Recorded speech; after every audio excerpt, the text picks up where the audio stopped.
Day goes on through Thursday, and there could be some late sunshine across the south coast, but still after quite a cloudy day, temperatures will still be below par to end the day.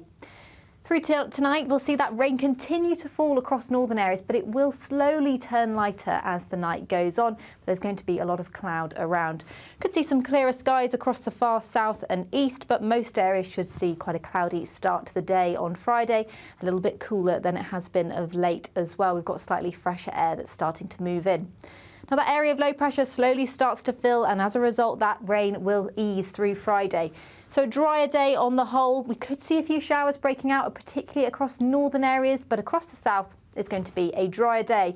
Plenty of cloud around, though, away from the far south coast. That's where we'll see the best of any sunshine. In that sunshine, perhaps 19 or 20 degrees, but for most of us, still a fairly cool day for the time of year. Bye-bye. That warm feeling inside from Boxed Boilers, sponsors of weather on GB News.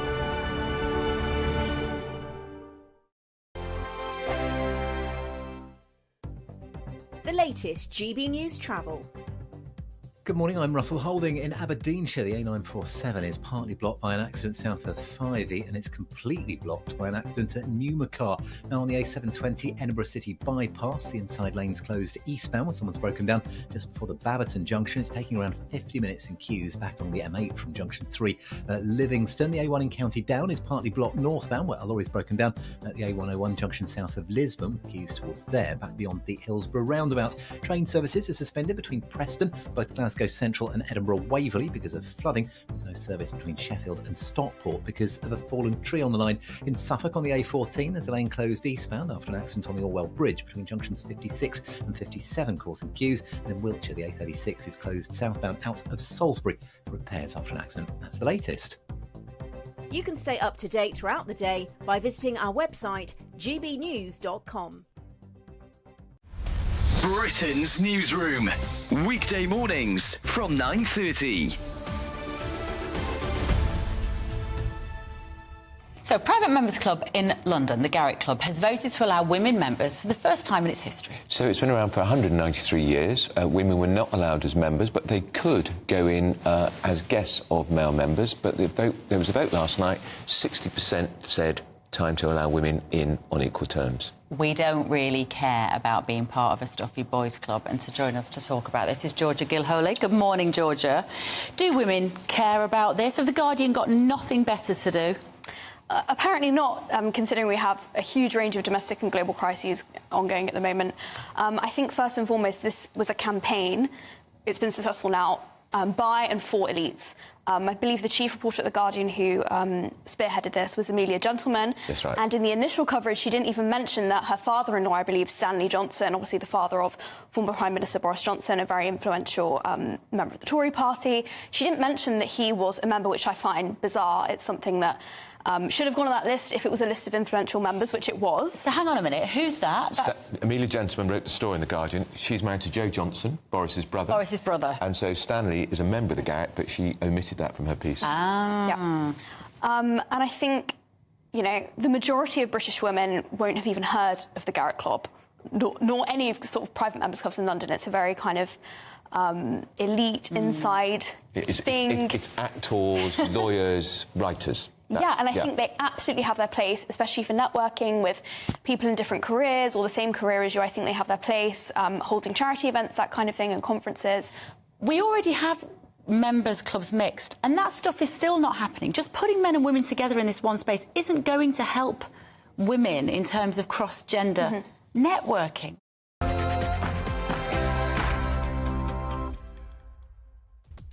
It's good morning and 9:30 on Thursday, the 23rd of May. Britain's Newsroom on GB News with Andrew Pearce and Bev Turner.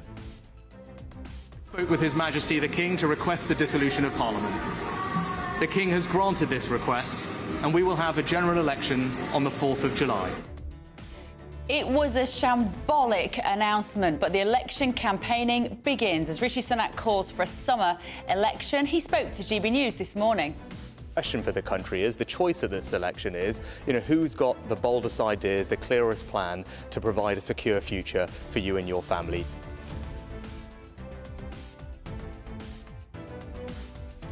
A change for the better? Labour have kicked off their campaign, so Keir Starmer, their leader, says his party will put the country before party interests. A chance to change for the better. Your future, your community, your country. And the Lib Dems, in their words, are ready to win every single vote. Deputy Leader Daisy Cooper spoke to GB News Breakfast this morning. Spoken very movingly and very openly about his experience of being a family carer, and he's become a real champion for unpaid carers around the country. So Ed is absolutely the right leader for the Liberal Democrats going into this general election. She was referring, of course, to Party Leader Ed Davey. So, is it time for Reform UK? They aim to put a candidate at every seat this election. Here's their leader, Richard Tice. Reform UK's common sense policies that can now save Britain. And in other news, immigration statistics are incoming. The Home Office will publish their figures on those coming to the UK, including small boat arrivals. We're going to have them any minute now.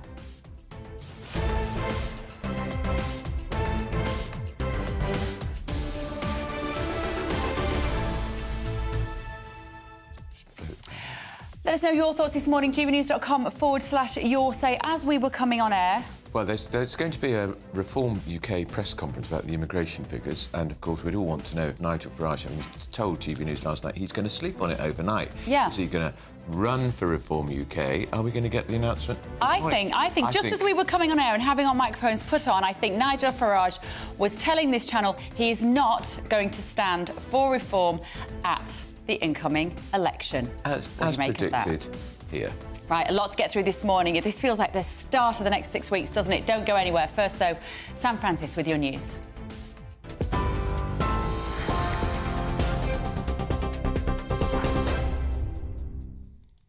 Very good morning to you. It's just after 9:30 and we'll start with just a quick bit of breaking news coming to us on those migration figures. As Andrew and Bev were mentioning, their net migration to the UK, we now know, stood at an estimated 685,000 people in the year to December of 2023. That's down 10% from the record figure of just over 760,000 in the previous year. That's December 2022. Those figures just coming to us from the Office for National Statistics this morning. So to recap, their net migration to the UK now standing at 685,000 people in the year to December 2023.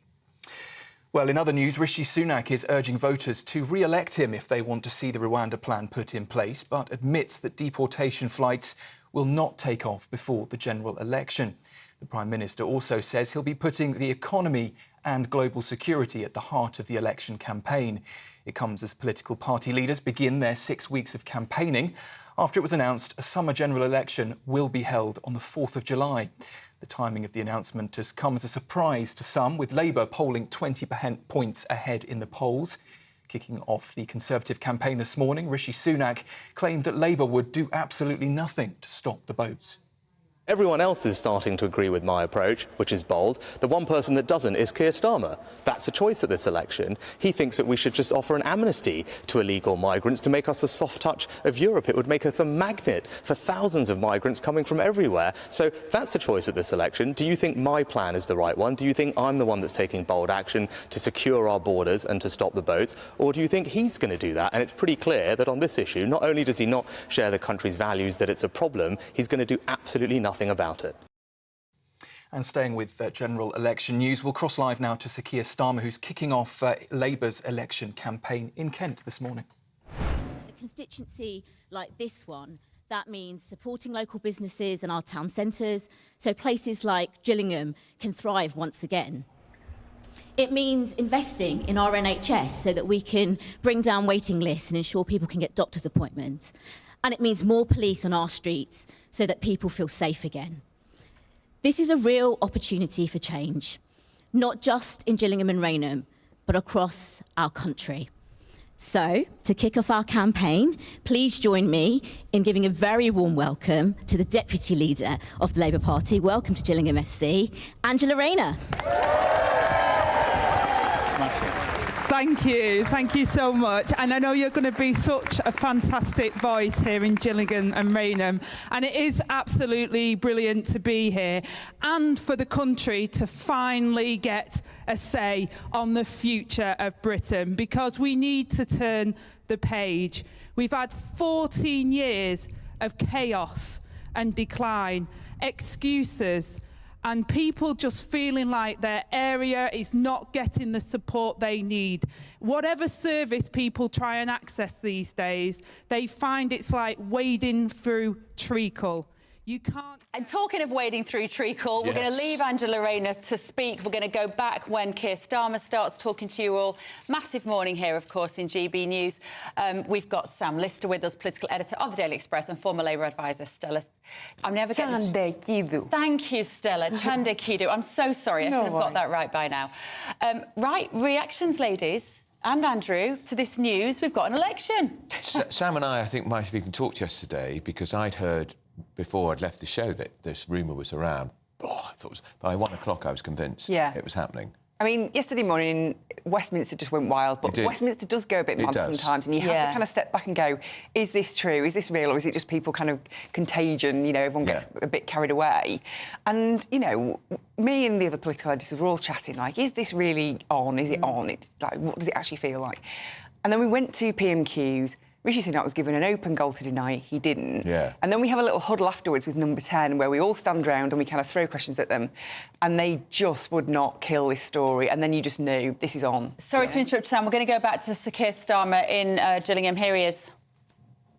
That's a good place to start. But look, at long last, the election has been called. The time has come and the wait is over. And that means, through the power of our democracy, the voters now get to choose. The power of the vote, the power each and every one of you has to change our country, our community, and your future for the better. So whether you're a family that's been battling the cost of living, dealing with antisocial behaviour, whether you're a business that's been struggling for years against the odds of the economy that's in chaos under this government, whether you've served your country in whatever way, this election is for you, because you now have the power, the chance to end the chaos, to turn the page and to rebuild Britain.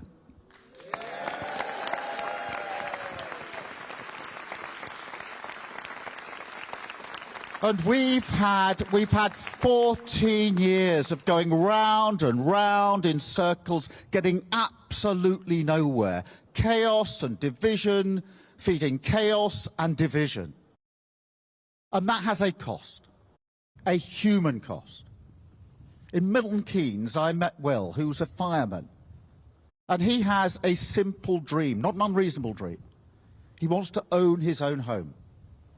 He's got 2 extra jobs on top of being a fireman, but he still can't afford it because the chaos and division of this government has robbed him of that dream. That is the price that he is paying. In Alderhay Hospital, which is a brilliant children's hospital up in Liverpool, I went to the heart transplant ward. It was incredible. But more children aged between 6 and 10 are admitted to Alderhay Hospital, this brilliant children's hospital, to have their teeth taken out because they are rotten than for any other operation. That is unforgivable. They're paying a very heavy price for this government. Now, when I was growing up, my dad was a toolmaker and worked in a factory. And my mum was a nurse. And they struggled. They struggled financially, and they struggled particularly with my mum's health. And sometimes we couldn't pay the bills. But they had a comfort, a belief, a confidence that the country would be better for their children, that things would be better for the next generation. And that kept them going. It comforted them, as it did so many other people. But can we still say that we got that confidence in the future of our country after 14 years of this chaos and decline? I don't think so. for a government to leave after 14 years our country with living standards worse than when they started is absolutely unforgivable. And what is their plan, Rishi Sunak's plan? £46 billion of unfunded tax cuts. They haven't learnt a thing. And if they get 5 more years, they will carry on in the same way. Nothing will change. So a vote for Labour is a vote to stop the chaos. But here's the good news, because you don't have to put up with this. You do not have to put up with this. Keir Starmer is talking in Gillingham, but frankly, the big news that's just broken is Nigel Farage has confirmed he will not be running for reform as a parliamentary candidate. I'm not sure if he's going to be doing any campaigning for reform at all. Big blow for reform and a huge sigh of relief, I'd say, for the Tories. What do you think? I'm thinking he said he's going to spend a lot of time campaigning for Donald Trump in the US. Sure. I'm thinking, is he doing this because basically he will get an international audience through that, and he's also at the same time feathering the nest to have a return to the UK politics and further down the line, even defect to the Conservatives, perhaps. Depending on what state the Conservatives are in after the next general election. Well, I've just messaged Nigel Farage, so let's hope he might come on and talk to us. If you're watching, Nigel, you know where we are. Sam, you and I have known him a long time. Yeah. I've known him a long time. I talked to him for quite a long time on Monday at the book launch. I would have been astonished if this decision was anything else. I agree. I mean, he has been looking towards Washington for quite some time now. And if you look at reform, it's doing really well in the polls, but ultimately it doesn't really have the resources, the structure, the things in place to really fight this election campaign. And does Nigel Farage really want to fight for an 8th time and potentially lose for an 8th time when he could be in Washington making a big difference over there for Donald Trump, his pal?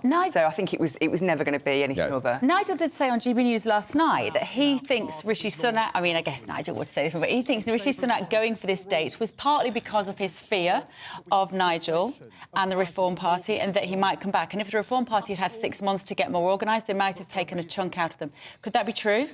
I don't think so. I don't think a lot of things would have changed. I think what we know from the polls and from the local elections, I don't think Reform was going to do any better. If anything, during general elections, the third parties, we know they're going to do worse than they would otherwise. And also, you have Jacob Rees-Mogg last week, right, saying in his monologue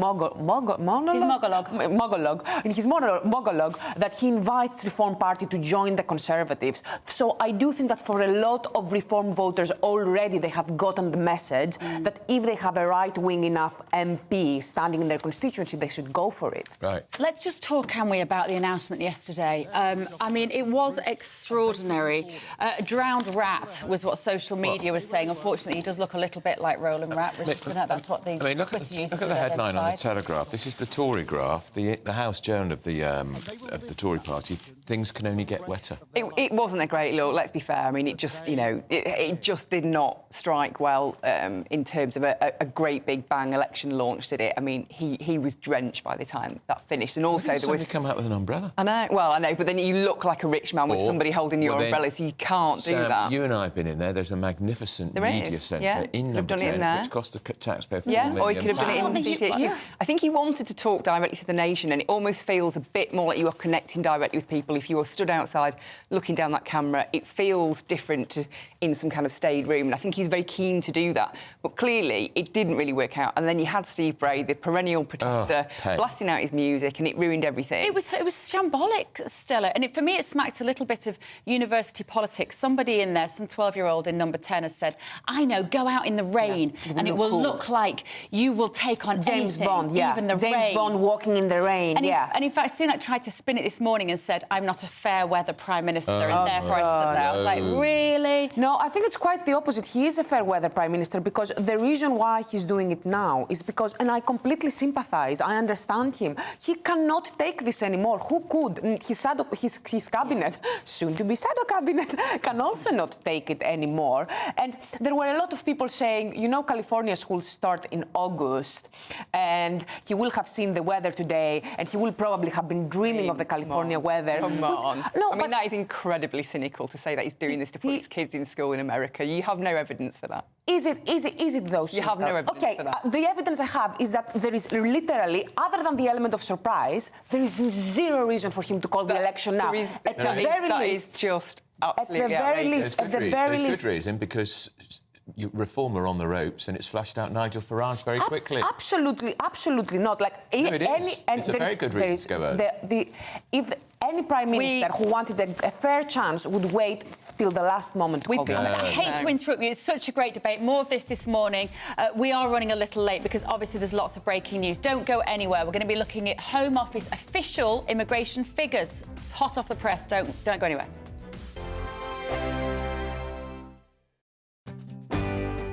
I'm Michelle Dewberry, and this is GB News, the People's Channel, Britain's news channel. In the GB Newsroom, we bring you the news as it happens. With our team of dedicated journalists across the UK, GB News brings you accurate reporting of the day's topical agenda. When the news breaks, wherever and whenever it's happening, we'll be there. This is GB News, the People's Channel, Britain's news channel. This is GB News, Britain's news channel. He's meeting his father, the King, for just the second time since his father's cancer diagnosis. Harry's going to an Invictus Games gig at St Paul's on Wednesday, and his father is hosting a garden party at Buckingham Palace. Once they're all said and done, about 7 p.m, they are going to meet, apparently. Yeah, but that's wonderful. Crucially not the Princess of Wales. Well, I think it's a wonderful story, and obviously you would. If you're visiting the country, you haven't seen your dad and he's ill with cancer, of course you'd go grab a Costa. Can't wait to see the pictures of them in Costa together, just having a little catch-up. Do you know, they might embrace? I would hope so, but... Do you know, I think it's really important that life's too short not to have a relationship with your family. I know too many people that aren't speaking, or they've fallen out because of money or whatever, and we're only on this earth for a very short time, and what a shame not to have a relationship with your own haven't they? son. I mean, it's the trust issue that is really the problem here, and straight after this they're going to be heading off to Nigeria, and they're still involved in all of these sort of like commercial and media activities. If you don't have that trust there with your family, and you're responsible for breaking that trust down, it's not really, it's sort of on you, isn't it? It's still mendable, though, I think, and we've all got people in our family that maybe we wouldn't trust with our bank details or something like that, so they can just not. You know, Charles shouldn't be going to Harry, guess what, you can't tell anyone. He's like, that's not what they're going to talk about, are they? They're not going to tell him anything. The King is his father, but it's different, isn't it, if it's your brother, it's your sibling, whereas a father's probably perhaps more likely to be forgiving and to be wanting to sort of reunite. Do you think maybe it's going to be harder for him to mend that relationship with William and Catherine? I think it's really, really hard. I mean, I can't see how they... But they need to get in a room together. They need to speak. The only way that you are going to break down barriers when it comes to relationships is by facing it and speaking about it. You say life's too short, but some would say, well, that's a perfect reason not to tolerate any nonsense. We're proud to be GB News, the People's Channel. And as you know, we always love to hear your views. Now, there's a new way of getting in touch with us at gbnews.com/yoursay. By commenting, you can be part of a live conversation and join our GB News community. You can even talk to me, Bev Turner, or any of the members of the GB News family. I'm Gloria Di Piero. This is GB News, Britain's election channel.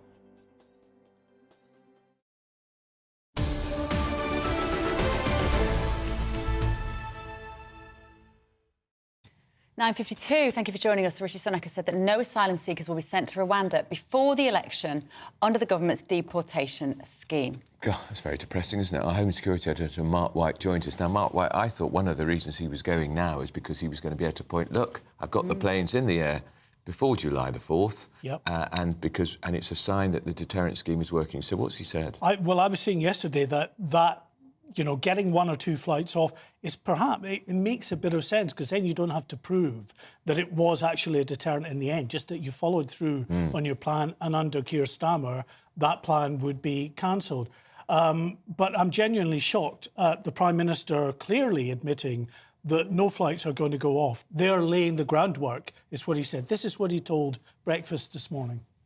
plan is going to work, and I announced a little while ago all the preparations that we've put in place to get those flights off. So we've trained hundreds of caseworkers, we've identified the cohort of the first people that will be sent, we've got an airfield on standby, we've booked flights, we've got the escorts ready, and as people have been watching on their TV screens and in the papers, we've already started detaining those who will then be removed in subsequent flights. And that's a choice at this election, Ellie. If you elect me, if I'm Prime Minister on the 5th of July, those flights will go off to Rwanda and we will begin to put in place the deterrent that we need to stop the boats.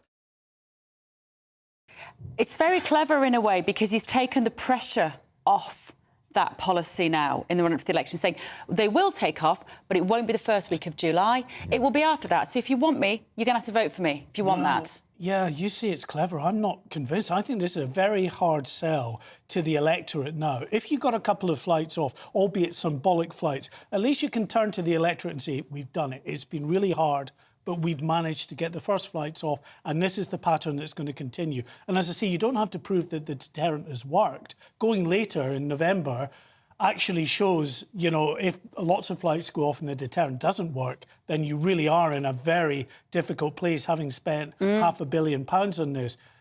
But at least get a couple of flights up. Maybe they'll pull a rabbit out of the hat. But we can't hold him to it now. This is the thing. We can't hold him to it. Now that he's put his cards on the table and said they aren't going to go off, it cuts the conversation. Well, you've allowed now, immediately, the Labour and Lib Dems, Yvette Cooper and the Lib Dem Home Affairs spokesman, both on this morning, saying that this just shows you it was a complete and utter con from the start. And that will be the messaging that they go into the election with. And the immigration figures coming down, Mark, how significant is that? It's significant. I think it does show a downward trend, and that is likely to continue because these are figures to December of last year. They show that net migration fell from 764,000... Which is shocking. Yeah, indeed. The previous set of figures to 685,000. So down about 80,000 or so. And these are figures to December, so they don't actually take into account the changes that the government have put in place on student visas. You're not allowed, in the vast majority of cases, to take your dependents over. They've shown a drop in the first 4 months of this year by 79%. You're also not allowed, if you're working in the healthcare sector, for the most part, to take your dependents over. They've shown a significant number of visa applications for dependents down. So there's a downward trend. But we won't get these figures until after the election. You're not, no, exactly. And I know these are hot off the press, but we've got to go, I'm afraid, Mark. I'm so sorry. There's never enough Mark White. Right, don't go anywhere. We've got a lot to get through. This morning, quick break for the weather. The latest GB News travel. In Aberdeenshire, the A947 is partly blocked by an accident at Newmarket, causing queues. On the A720 Edinburgh City bypass, there's a lane closed eastbound where someone's broken down just before the Baberton junction. It's taking around 3/4 of an hour. Queues back along the M8 towards there from junction 3 at Livingston. On the A1 in Tyne and Wear, there's a lane closed southbound along with the exit at junction 65 at Birtley. For emergency repairs, it's taking around an hour in queues towards there from junction 70 by the Metro Centre. The A1 in County Down is partly blocked northbound where a lorry's broken down south of Lisbon with queues back beyond the Hillsborough roundabout. Train services are suspended between Preston and both Glasgow Central and Edinburgh Waverley because of flooding. In Gwynedd on the A55, there are queues in both directions after traffic was stopped over the Britannia Bridge. And in Suffolk on the A14, there's a lane closed eastbound after an accident on the Orwell Bridge near Ipswich, causing queues. That's the latest. You can stay up to date throughout the day by visiting our website, gbnews.com. The next Great British Giveaway winner could be you, with a massive £20,000 in tax-free cash to be won. Imagine how you'd react getting that winning call from us. Oh my God, are you joking? Not lying, I never won a penny in my life. I don't know what to say. Do you know what? I've never won anything like this in my life. Oh my God. Oh God. Oh, it shocks me. This is amazing. For another chance to win £20,000 in tax-free cash, text PRIZE to 63232. Text costs £2 plus one standard network rate message. Or post your name and number to GB05, PO Box 8690, Derby DE1 9TT. UK only. Entrance must be 18 or over. Lines close at 5 p.m. on the 31st of May. Full terms and privacy notice at gbnews.com/win. Please check the closing time if listening or watching on demand. Good luck.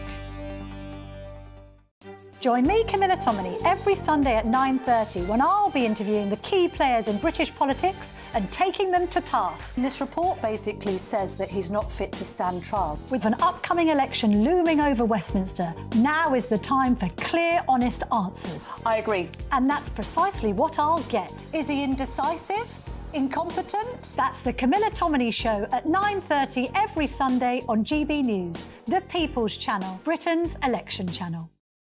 We're GB News, and we come from a proud tradition of British journalism. That's why I'm so excited to be here. It's something so new. The first news channel to be launched in Britain in over 30 years. Launched to represent the views of the British people. To go where other broadcasters refuse to go. How did you find out about the story in the first place? Launched with one aim. To be the fearless champion of Britain. It's an absolutely fantastic atmosphere here. This is GB News. GB News, Britain's news channel.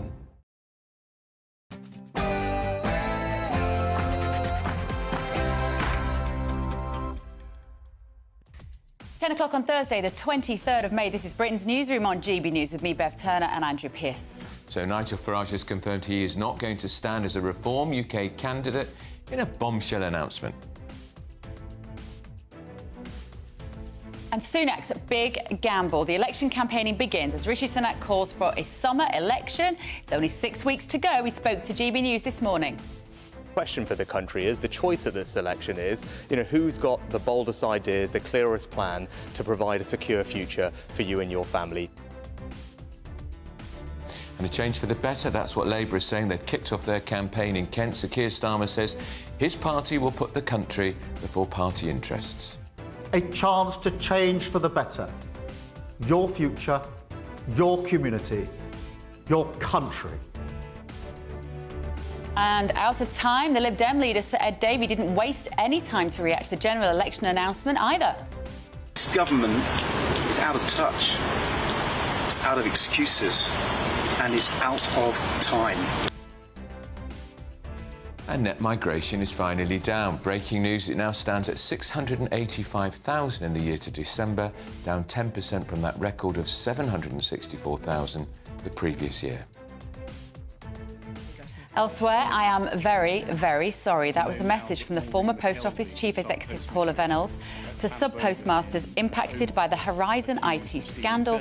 She continues to be questioned today.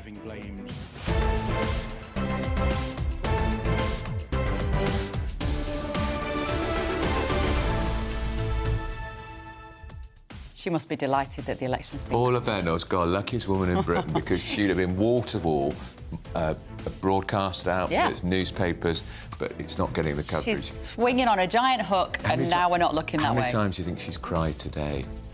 4 times yesterday. Well, I feel like I might cry today. Honestly, I have to say there is some relief, is there not, in this election being called. I didn't realise, I felt like I was sort of waiting for a very elderly relative to die, and now we can get on with things. Brilliant news. gbnews.com/your say to let us know your reactions to the election coming on the 4th of July. First, the very latest news with Sam Francis.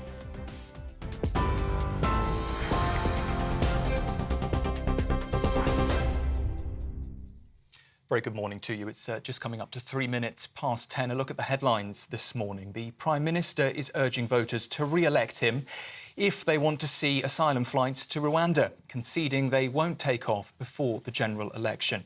Rishi Sunak also says he's putting the economy and global security at the heart of his campaign. It comes as political party leaders are beginning their 6 weeks of trying to win votes after it was announced that polls will open on the 4th of July. The timing of the announcement came as a surprise to some, with Labour polling 20 points ahead in the polls. Kicking off the Conservatives' campaign this morning, Rishi Sunak claimed Labour would do absolutely nothing to stop the votes. Everyone else is starting to agree with my approach, which is bold. The one person that doesn't is Keir Starmer. That's a choice at this election. He thinks that we should just offer an amnesty to illegal migrants to make us a soft touch of Europe. It would make us a magnet for thousands of migrants coming from everywhere. So that's the choice at this election. Do you think my plan is the right one? Do you think I'm the one that's taking bold action to secure our borders and to stop the boats? Or do you think he's going to do that? And it's pretty clear that on this issue, not only does he not share the country's values, that it's a problem, he's going to do absolutely nothing about it. Meanwhile, the deputy leader of the Liberal Democrats, Daisy Cooper, has ruled out a coalition with the Conservatives. People want politicians to be talking about our NHS and social care and about the cost of living crisis. People are struggling to see a GP, they're struggling to see a dentist, they're battling long waiting lists, they're worried that if you call an ambulance it won't turn up, and on top of all of that they're still struggling to pay the bills, to put food on the table. Liberal Democrats have been utterly relentless about talking about these issues for the last few months and years, and we're going to keep on talking about the NHS and the cost of living over the next 6 weeks. And the Labour leader is beginning his campaign in the southeast of England today, hoping to make inroads there in Conservative areas. Sir Keir Starmer says he's confident in the argument that his party has to make. Labour and a vote for Labour is a chance to end that chaos, to turn a page, to change for the better of the country, to change our NHS, to change our public services, to make sure our economy is stable, to make sure our communities are cared for, and to move forward and rebuild our country. That is the choice. I accept not a single vote has been cast. I'm humble about this, and I know every vote must be earned. But the power now, under our democracy, is with the voters. In other news, net migration in the UK stood at an estimated 685,000 people in the year to December 2023. New figures from the Office for National Statistics says that that's down 10% from the previous year, from a revised record of 764,000. It said that 1.22 million people arrived in the UK, while 532,000 are likely to have left the country. Alan Bates, the lead campaigner for justice in the post office scandal, says he has no sympathy for Paula Vennells. She is giving evidence at the start of her much-anticipated 3 days of questioning at the Horizon inquiry. The former head of the post office is giving evidence at the Horizon inquiry in central London, in charge of the organisation from 2012 to 2019. Paula Vennells was responsible for overseeing some of the sub-postmasters who were wrongly prosecuted. The UK's top civil servant is expected to give evidence this morning at the COVID-19 inquiry. Simon Case is likely to be questioned about his scathing views of Boris Johnson and the government at the height of the pandemic. His appearance follows his return to work as Cabinet Secretary after he stepped back in October due to a medical matter. In messages that were previously revealed in evidence, he had referred to the former Prime Minister as showing Trump levels of madness. We've heard today that a second boy has died after 2 children got into difficulty in the River Tyne in Northumberland. Police there have confirmed that the boy died in hospital on Tuesday. The 13-year-old was in a critical condition after the incident, but later died despite the efforts of medical staff. His friend David Radu died at the scene in Ovingham on Saturday. The parents of both boys, we understand, are being supported by specially trained officers. The Metropolitan Police has referred itself to the independent police watchdog after a man who officers were chasing died on the tracks at an underground station in London. Police had tried to detain the man at Collingdale station in the early hours of Sunday after reports there of a fight. He fled but was fatally injured on the rails. British Transport Police say they are now investigating the circumstances of his death. And finally, some weather news for you. Forecasters are warning of heavy rain that could cause a danger to life after a person died in a mudslide in North Yorkshire yesterday. An amber weather warning is in place for parts of North Wales, northwest England, including Manchester and in Liverpool until midday today. Separate yellow warnings for rain have also been issued for the Midlands, northwards and parts of Northern Ireland and Scotland too. For the latest stories, you can sign up to GB News Alerts by scanning the QR code on your screen or go to gbnews.com/alerts.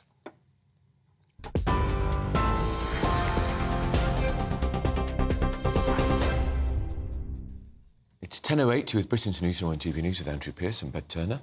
So the election is coming on July the 4th. So joining us now is our political editor, Christopher Hope, who I believe is travelling with the Prime Minister's team, and Catherine Forster, who is outside Labour Party HQ. Chris, you're on a bus. What are you doing?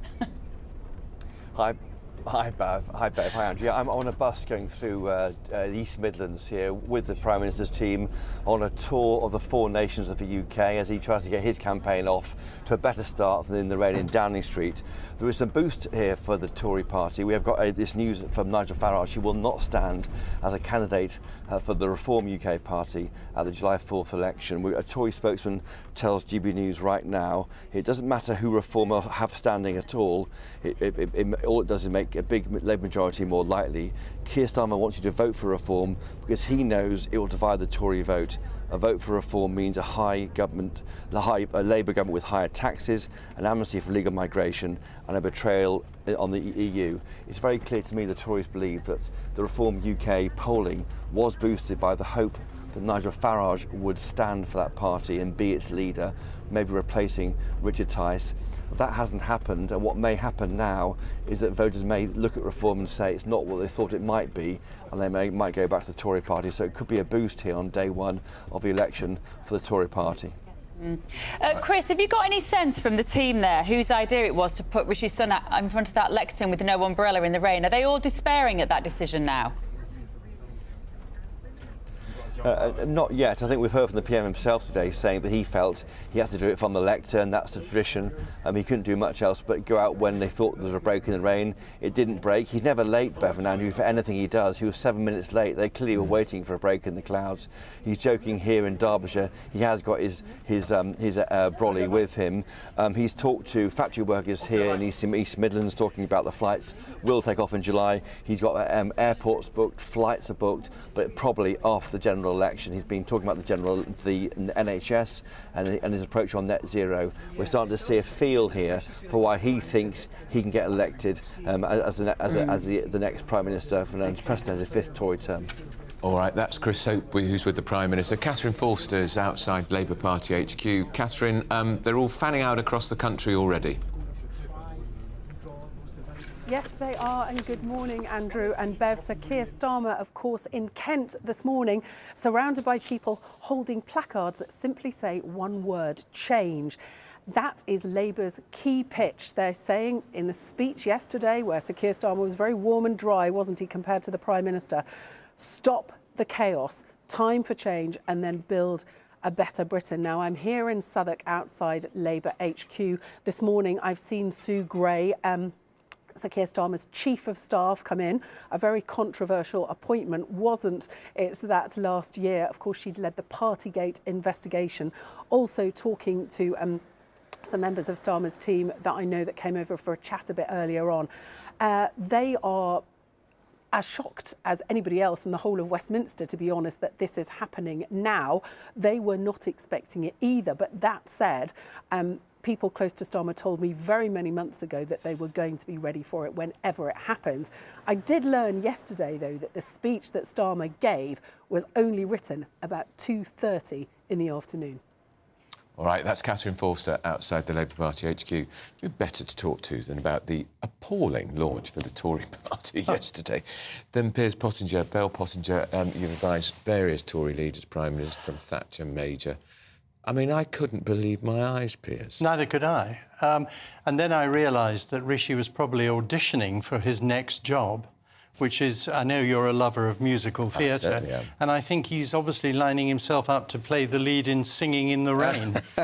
I mean, it was just laughable, I'm afraid, and shambolic, and how the police allowed Mr Bray to attach a speaker to the railings of Downing Street and blast the Prime Minister, who wasn't making a political statement, it was a national announcement. And the police should have intervened and stopped that at the very least. That would have looked bad, though. But, I mean, from Rishi's point of view, it's over.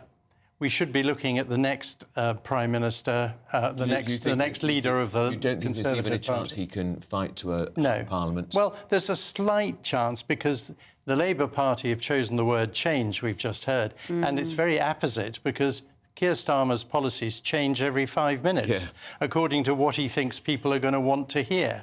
But what he really believes, we don't know. And that is his Achilles heel. He's playing this game of don't do anything that'll rock the boat because I've got to get in. I want power so much. So Rishi's opportunity is to prick that balloon and say, come on, what do you really believe in? When you said Jeremy Corbyn would make a wonderful Prime Minister, something he never has rescinded, incidentally, did he mean it, or was he just saying that? When he talked about his Marxist views, which were very strong, incidentally, he's never rescinded them. Is he at heart a Marxist? Are we going to be a country run by dictated to by their paymasters, the trade unions, if Labour get in? These are the questions we should ask. But the next leader for the Conservatives is the most important. And in my view, that should be David Frost, Lord Frost, who is nothing to do with this lot, but was a very effective negotiator on Brexit. Yeah. He was. He is a statesman-like figure with real vision, real principles, speaks enormously well, and doesn't carry any of the baggage of any of the current cabinet. Any of them. I think Penny Mordaunt will probably lose her seat. Yeah. Kemi Badenoch's got too many enemies and a bit of a temper, I'm told, to really want to be a successful leader, and she carries the baggage of this bunch. So we've got to look to the future.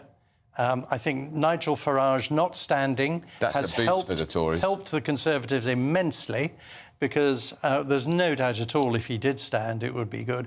But David Frost has said today in the Daily Telegraph that he would like to stand as an MP. It's up to the party. I hope they grab him and give him a safe as you can get seat, because we need him for the future. Because the day the Labour Party get in is when the British people will realise what a terrible mistake they've made, because sadly, traditionally, people vote against things, not for it. And everyone's fed up with the Conservatives. Yeah, of course they are. What do you think the big themes are going to be? We were looking very much ahead there, but between now and July the 4th, Piers, I keep picking up on this word that Sunak is using a lot about safety and security. And we've had these very strange stories which have been in the press in the last 3 to 4 months. Would you go and fight for your country if there was a war? We need more defence spending. We aren't in a position to defend ourselves against Russia. If tensions, particularly in Eastern Europe, start to pick up, that will play to Rishi Sunak's strengths. It should do, but on the other hand, I think it's a domestic election and people are more concerned about what's happening here. Cost of living. It goes back to the pound in your pocket. Yeah. It goes back to how people are feeling. And the problem is, although there's some trickling good news at the moment, it's not going to have long enough to have the effect by the time the election comes. If it had been November, it is arguable that people would have been feeling better by then, and the results of what Sunak has achieved, at least with inflation, the Bank of England would be able to reduce interest rates. They can't do that in the middle of an election because they would be seen to be, or it would be claimed they were trying to influence the outcome of the election, which is a great pity, because if they did, and as I believe next month they probably could have reduce the interest rates, but they can't now, which is a pity.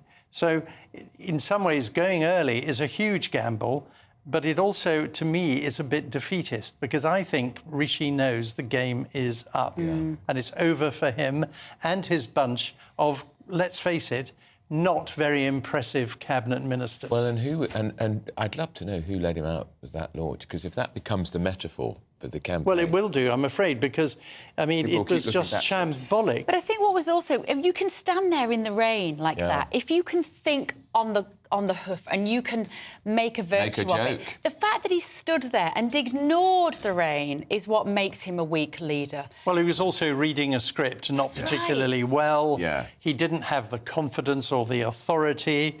And now, of course, like Starmer, they're all obsessed with standing in a white shirt with their sleeves rolled up, as if that shows they're getting ready to do some work. He to make a joke about the heavens opening. Of course he did. Or somebody moving the furniture, or the weather. He had to make a joke while he was on his feet. He could have sung a line from I'm Singing in the Rain. He certainly could have. He certainly could have. But you know, and also it just plays into this idea that he may not necessarily want this at this time, or he's not bothered about winning. It smacks of, I don't really care. But also, why, given there were lots of umbrellas inside Downing Street, did someone not come out with one and stand behind him with an umbrella? Because you can't have the poor person keeping the rain off the billionaire. Because he looks that's how it all plays out. He's got that. A big enough umbrella would cover two of them. They should have just looked at the weather and thought, it's Britain. It's May.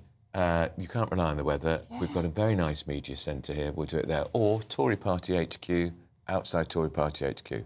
They could have done it inside. There are lots of places they could have done it, but it just smelt of rushing it. Yeah. And this again, you know, it feels as though this was a rushed decision. Suddenly, this is happening. It caught most of the MPs off guard.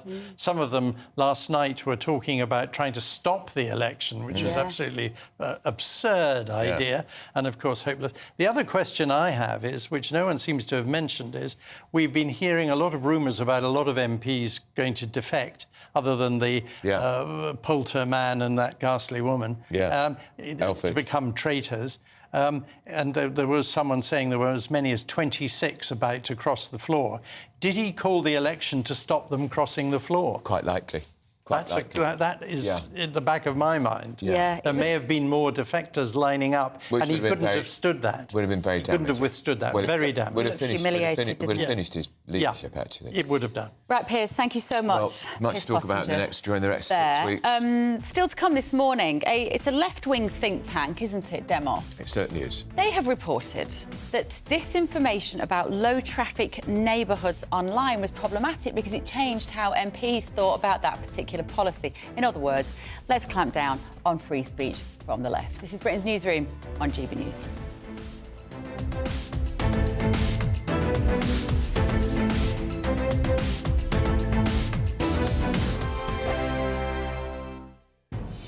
Good afternoon, Britain. Weekdays from midday.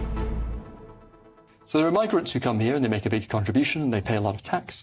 And some types of migration from some countries, that's particularly the case. On that, sorry, Neil, others, on that, you say migrants from the Middle East, North Africa and Turkey, aged 25 to 64, are almost twice as likely to be economically inactive as someone born in the UK. So essentially, we've invited people to come here. Presumably, we believe they're going to then work. And then they're twice as likely to be economically inactive. I mean, that's a recipe for economic disaster. Yeah, so in the last census, we saw that the employment rate of people who are born in the UK is higher than the employment rate of people who've come here from another country. And that tells you that migration policy is not on track at all. And as I say... Hang on, doesn't that just account for those dependents that are brought with them? So people from the Middle East and North Africa are much more likely to have, for example, a wife who stays at home and a husband who goes out to work. That largely would account for having half as much economic activity. No, so I should have said, what I meant is even among those who are of working age, excluding the dependents and the children and so on, the employment rate is lower. Now, for some groups because some some people stay at home to look after children, perhaps. Yeah, so there's a lot of people who are economically inactive for that reason. There's a lot more higher rates of unemployment as well among some groups. And if you look, broadly speaking, the trend is that people who come here from rich countries, from either Western Europe or from countries like Australia, Canada, New Zealand, the US and so on, they tend to have very high employment rates and very high earnings as well, and you get clearly a benefit from that. But then if you have a lot of migration from lower-skilled people, particularly from poor countries, who have an incentive to come here, even if they're ending up working in the minimum wage, because it's still a lot more than in a very poor country, then you'll tend to see people who have either quite low rates of employment for the reasons you're just describing, and also potentially quite low wages as well. So they're very unlikely to be net contributors to the Neil, let's not pretend that the immigration debate is all about economics.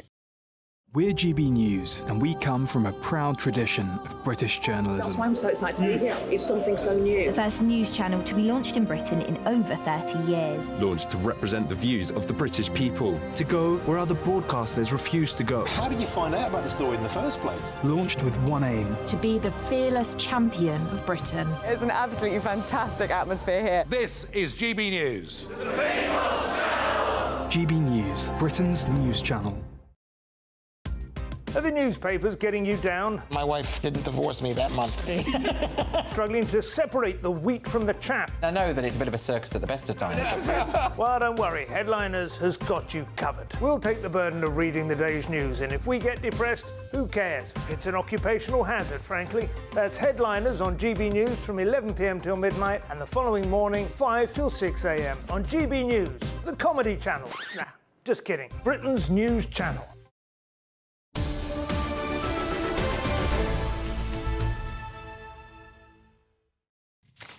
good morning. It is 10:23. It is the morning after the night before, where Rishi Sunak announced a general election on July the 4th. Carol Malone is with us, and also Amy Nicole-Turner. Ladies, your reaction. Carol, let's go to you. Nigel Farage first. What do you think? He's not going to stand for reform as a candidate. No surprise to me. I don't think that's the most important thing. I mean, it's not a surprise to me either. But that I thought the announcement yesterday was a huge shock. I was on my way somewhere and I thought, oh my god, I should be at home doing some work on this. But I've read lots of stuff today. Andrew Neil's very clear that he shouldn't have called it this thing. Tim Stanley in the Telegraph says the opposite. He's saying, what's he going to wait for? For what? It is over. Something might turn up. And Tim Stanley is saying he thinks this is a really brave thing. We've all been calling for Sunak, haven't we, to be braver and tougher and be bolder. And suddenly he's gone and done it with this, and I'm not sure this is the right thing to do. I think it probably is the right thing. It probably is, but as Andrew Neil was saying today, quite rightly, that interest rates are going to be falling soon. Mortgage rates are definitely falling. The economy's better.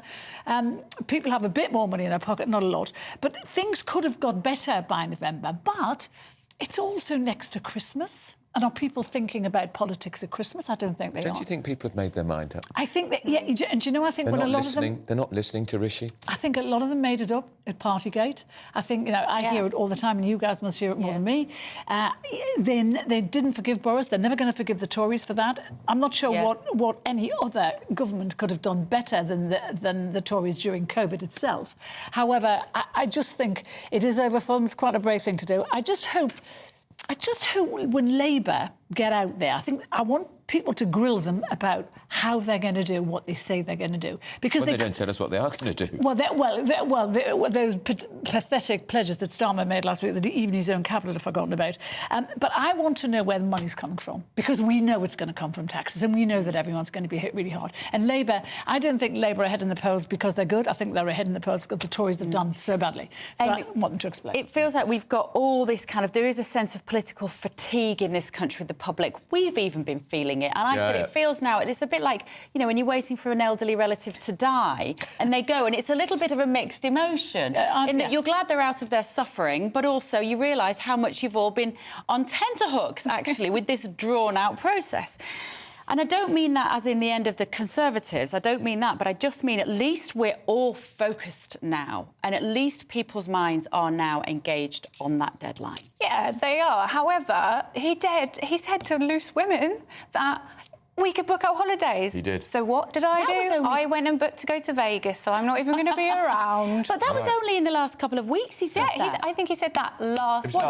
What changed? Well, do you know what? I've got a theory about what changed. So now what's going to be in the wash-up debates is going to be the compensation for the infected blood scandal, also the post office settlement. These are big, huge amounts of money. It was always going to go on Labour government. Exactly. The government wanted to kick that can down I don't think they've done it for precisely that. Well, no, not precisely that, but I think it certainly must have played a factor in their thinking. Because why July? Why? It doesn't make any sense. The only two things I can think of is that they didn't want reform to be able to get the 650 candidates in place.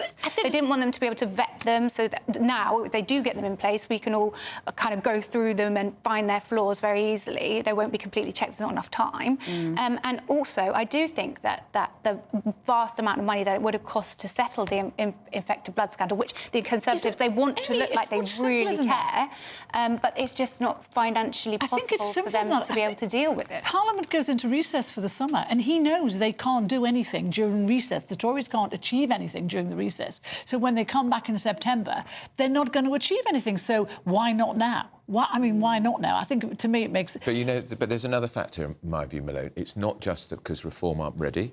They haven't got the candidates, they haven't got the infrastructure or the money, and now we know they haven't got Nigel Farage, which doesn't surprise me. The war in Gaza continues apace, and there will be a series of Muslim candidates standing against Labour, and that will split the Labour vote and could cost them seats. Well, George Galloway's already said he's going to stand. He's already said he's going to stand someone in Angela Rayner's constituency. And this is incredible. We have a deputy leader who's actually now still under criminal investigation. Quite astonishing, really. But I think you're right. And we also have the Labour Party itself is completely split over Gaza. They're at war with each other over Gaza. But also, we've got Rwanda up in the air. Which is actually working as a deterrent. Now Rishi Sunak can say, well, if you vote for me, then the flights will take off. which has changed from the flights will take off for vote for me. Exactly. So it's almost becoming a referendum on Rwanda. Conversely, what's going to happen is everything Labour do wrong, they're going to blame on Brexit. And they're going to blame on the Tories for the next 5 years. We know that. Lord Frost did a really interesting piece today in the Telegraph, saying basically that that Starmer's already said he wants to go back in the customs union. He'll go back in what's the other one? The single market. The single market, and we'll become a satellite of Europe all over again, which that even hasn't been talked about yet, but that is what's going to happen. That's not something to vote for, though. I think that will land well with a lot of people. That's I think should be the next Tory leader, David Frost. So do I. I mean, seriously, I think people trust Frost. He's a decent bloke. He was very decent during Brexit. I think he's very effective. And he said today in the paper that, if they make him an MP, he would think about it. And I think we should. Can you think of anyone else? I can't. Let's just for a little bit, let's look at this letter that Nigel Farage has submitted. He says that he's thought long and hard whether to stand. He's an honorary president, of course, of Reform UK. I am fully supportive of Richard Tice's leadership. Urge voters to put their trust in him and Lee Anderson. I will do my bit to help the campaign.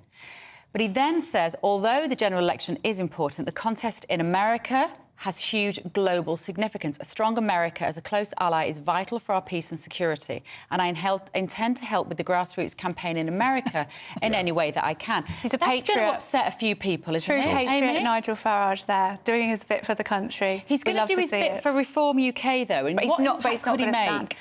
Well, I think, we were saying in the break, Nigel Farage has lost 8 elections, so I think if he stood, it's actually not that likely that he would have won anyway. But then if he did win a seat, say somebody was pulling Clacton as a potential seat that he could win, is Nigel Farage the type of person that actually wants to be an MP? He would also be probably the only Reform Party MP if you look at the polls. Well, that's a very lonely existence. He knows Reform are unlikely to win any seats probably, and if they won one of his, why would you want to be in a party that's got the tiniest minority in Parliament, and it's not going to achieve anything? Farage wants more than that.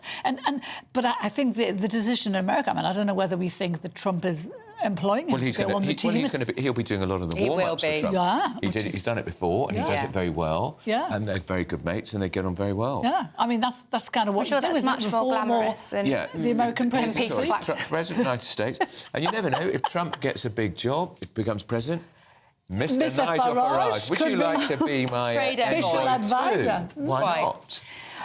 Should we have a quick look at this story about the Princess of Wales picture on the front of Tatler magazine? What is this story about, Carol? Do you know what? I promise we're going to have it flashed up on TV. Where is it? So this is a portrait of her. An artistic impression. Maybe like an it's not an artist impression. There it is. Have a look at that. If you listen on the radio, there is a picture. But that's not nothing like the beautiful Princess of Wales. It's ghastly. It looks a bit like Meghan. No, it looks like nobody. You know those cartoons? It looks like a dummy. You know that the cartoons the Mail uses to illustrate features?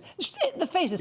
Kate is the most stunning, beautiful, incredible woman. And this makes her look like she's 70 years old and dumpy. What's with her hair? She's never worn a hair like that in her life. It's awful. And the eyes, the nose. It's just... No smile, no warmth. There's not a flicker of resemblance of Kate in that. And it's not surprising, because let's say this artist called Hannah Uzor, she hasn't met the princess. All she's done... No, the princess didn't sit for her. Right. So what she's done is she says she's studied thousands of photographs. Well, she needs to study harder, because our eyes have clearly played tricks, because that... Doesn't look anything like I had to say, I was scrolling Twitter last night, and it came up and it said something about Princess Wales, but my brain wouldn't link the two, wouldn't link the picture to the text, so I just scrolled past it. And it was only when I arrived here this morning that I realised it really is... I'm amazed Tatler put it on the picture of Kate. Me too. It's because it's hideous. Because it's not hideous. It is hideous. It is hideous. She's one of the most beautiful women in Britain. She really is. And that's just a... It's neither use nor ornament, as my mother would say, because it doesn't actually look like her, and it isn't an impressionistic version of her. And somebody... Right, we've got to go, ladies. I'm so sorry. Carol, Amy, you will be back in the next hour. Sam Francis is waiting very patiently for us. Here he is.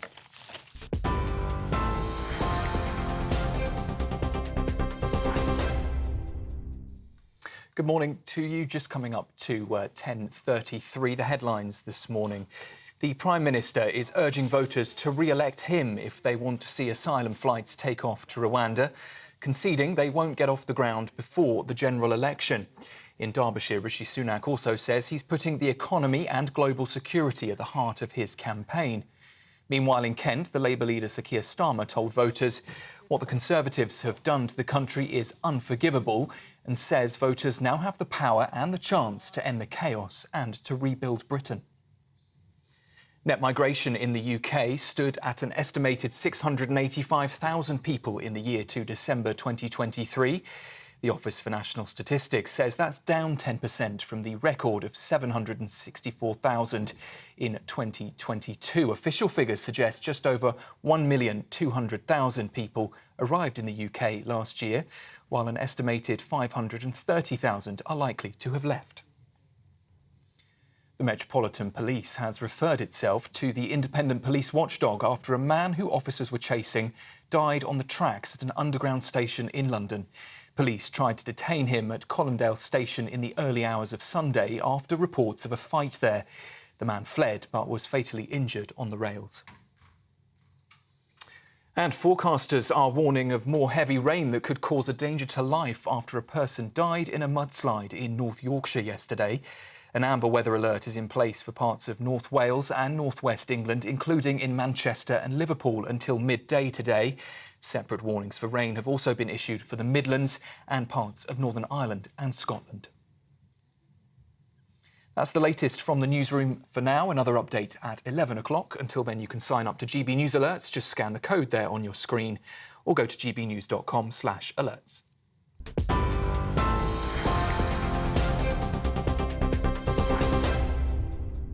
Cheers Britannia Wine Club proudly sponsors the GB News Financial Report. And here's a look at the markets this morning. The pound will buy you $1.2717 and €1.1734. The price of gold is £1,860 and 24 pence per ounce. And the FTSE 100 is at 8,363 points.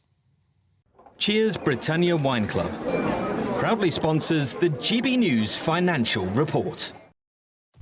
Well, still to come, the former Post Office Chief Executive Paula Vennells is giving evidence again today at the Post Office inquiry. Don't forget, she's very, very sorry. No doubt she'll start blubbering very soon. This is Britain's Newsroom on GB News. The latest GB News travel. Good morning, I'm Russell Holding. On the A720 Edinburgh City bypass, the inside lane's closed eastbound where someone's broken down just before the Babberton junction. It's taking around half an hour in queues back along the M8 from junction 2 for the M9. On the A1 Western bypass in Tyne and Wear, there's a lane closed southbound where someone's broken down at junction 66 by the Angel of the North, and there's a lane closed southbound for repairs at junction 65 at Birtley. There are queues from junction 69 at the Dunstan interchange. The A1 in County Down is partly blocked northbound where a lorry's broken down south of Lisbon with queues from the Hillsborough roundabout. Train services are suspended between Preston and both Glasgow Central and Edinburgh Waverley because of flooding. In Suffolk on the A14, there's a lane closed eastbound after an accident on the Orwell Bridge near Ipswich, causing queues from junction 53 at the White House interchange. And the M20 in Kent is blocked westbound by an accident between junctions 9 and 8 from Ashford to Maidstone, causing queues. That's the latest. You can stay up to date throughout the day by visiting our website, gbnews.com. Martin Daubney, weekdays from 3 p.m.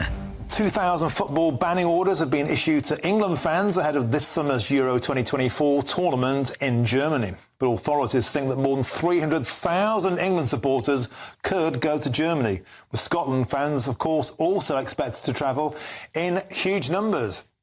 Well, I'm joined now by GB News' home and security editor, Mark White. Mark, welcome to the show. So you went to a press briefing this morning. As I understand, the authorities are gearing up to tackle what they see as a huge wave of potential hooliganism at the tournament. What's the latest?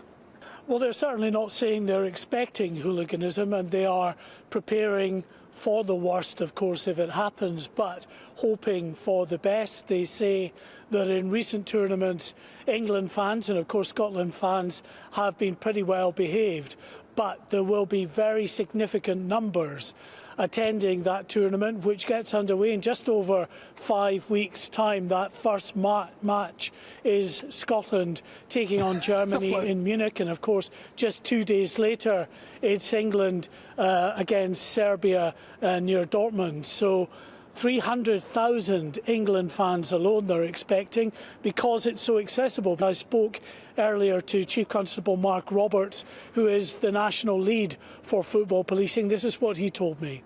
Positive, you know, England fans got a great record at recent tournaments. We know when any number of that people travel, there's always potential for issues, but I think the German authorities are really well prepared.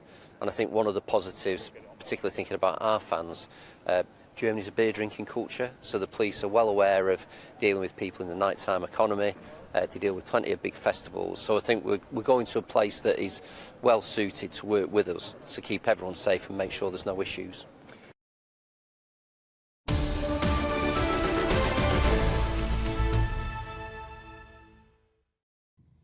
Let us know what you think this morning. gbnews.com/your say. Now then, Terry has said, is Nigel doing an announcement at 11 o'clock? This is Nigel Farage. I bet the Reform lads can't wait. Now, of course, they are doing a press conference this morning. But Nigel's announcement will completely overshadow anything that's said at the press conference. They're doing a press conference. It's Tyson and Widdicombe on the latest immigration figures. That's right. But the only questions they'll be asked about is Farage. Absolutely. People are getting sick of us talking about the rain and the Prime Minister being in the rain. They're saying stop talking about it. It's not interesting. OK. OK, thanks. We thought it was. I think the thing is, it's not that it's about the rain, it's about competence. Yeah. And so that image of Rishi Sunak yesterday launching that election had to look statesmanlike, and instead it looked like some sort of humiliation ritual, as though he was back at public school and people were making him do mean things in the rain. I mean, look at the headline of the Telegraph, which is the Tory paper. Yeah. Things can only get wetter. Drown and out. It was terrible. It was received just in the way that it should have been. Yeah. Dave is saying, Bev, give it a rest. We know you love Labour. I don't, Dave. I don't. I see myself as pretty apolitical, actually. I have principles that I stand up for, and I will vote for whichever party stands for the principles that I think are important. And Andrew, again, another one saying all this talk about Rishi standing in the rain, it doesn't really matter. Look, we've got 6 weeks now, and I like the fact that it's only 6 weeks. It might feel like a lot longer. It was 7 with Theresa May, let me tell you. But actually, they are already out there, already. We've seen Christopher Hope on the bus with the Sunak team this morning. We've got Catherine Forster out there. We've got Keir Starmer, who was down in Kent this morning. You know, the Lib Dems are in Surrey. They're all focused. They're all trying to get your vote now all around the country. And so suddenly it feels like it all very much And you know, the House of Commons doesn't get prorogued until next week. But I can tell you, it'll be a ghost town. Oh, I'm sure. They've abandoned ship. Gary. They're in their constituencies. Yeah, good morning, Gary. You've said the biggest problem about the July the 4th will be the low turnout, and the average person not voting because of all the extreme minority groups will be out in force, changing our political landscape for the next 5 years, or in some cases forever, where we won't recognise the UK anymore. I will be voting, and it won't be Labour, but I will not stand by and let the leftists and extremists win and take away my liberty and the country that I love. That election date is during Wimbledon. It is. It's the day of Henley Regatta. And it's the day before... A lot of Tory voters there, I can tell you that. It's the day before the Euros quarter-final, which, of course, hopefully, England and Scotland will be in the quarter-finals. They'll actually creates a sense of goodwill and a feel-good factor. Yeah. Right, let's go and find out what everybody in Scotland is thinking after this announcement yesterday. Scotland reporter Tony Maguire is with us there. Tony, sense of excitement and exhilaration on the streets of Scotland this morning? I don't know. If you look at the weather behind me, I better watch what I say, because much of the viewership might not like much more chat about the rain, but hey-ho. Yeah, indeed, very much. In fact, I would say even before today, there's a lot of, excitement, and it's almost like half of Scotland have essentially got a sneak peek of Keir Starmer's election branding. Change. That is all I have been hearing here in Glasgow over the last week. And certainly, you know, it's always interesting when you see the generational divide in terms of who's willing to give up their voting intentions and who's not. Certainly the older generations I spoke to, well, they're all, you know, lining up behind Keir Starmer. But that's not to say that anyone should be discounting the SNP at this stage either. Now, certainly, of course, they at the minute have the most Scottish Westminster seats. And, you know, people think that they've been doing a fairly good job. They want Scotland on the agenda with fairly high regularity. Of course, John Swinney, he is, you know, going to have his first election test, and last night he spoke about his absolutely kind of fuming about how this election is falling right at the start of the Scottish school holidays. Up here, of course, our school holidays run from pretty much the end of June, start of July through to the middle of August. So, you know, we're not only not going to be able to perhaps watch Wimbledon and the Euros as easy as we like without going out to vote, but we're also, essentially, a lot of people up here going to have to line up and get their postal votes sorted out. And then there's people like myself, of course, who perhaps even, you know, are planning on moving over this summer, and they're going to have to deal with things that way as well. But certainly up here, the mood is very much kind of quite happy that we're going to see some of that change. OK, thank you very much, Tony Maguire there in Glasgow. And stay with Scotland. Let's go to the Liberal Democrat MP for Edinburgh West, Christine Jardine. Good morning, Christine. Thank you so much for joining us. You brought your umbrella. At least you're one step ahead in that regard. Marvellous. Good to see. Now, why should anybody vote for the Liberal Democrats in July? Well, quite simply, we're second to the Conservatives in a number of seats in England. We have a number of MPs in Scotland who can keep the SNP out. People in Scotland, I have to take issue with what Tony was saying. People in Scotland are fed up with the SNP and their ineffectiveness.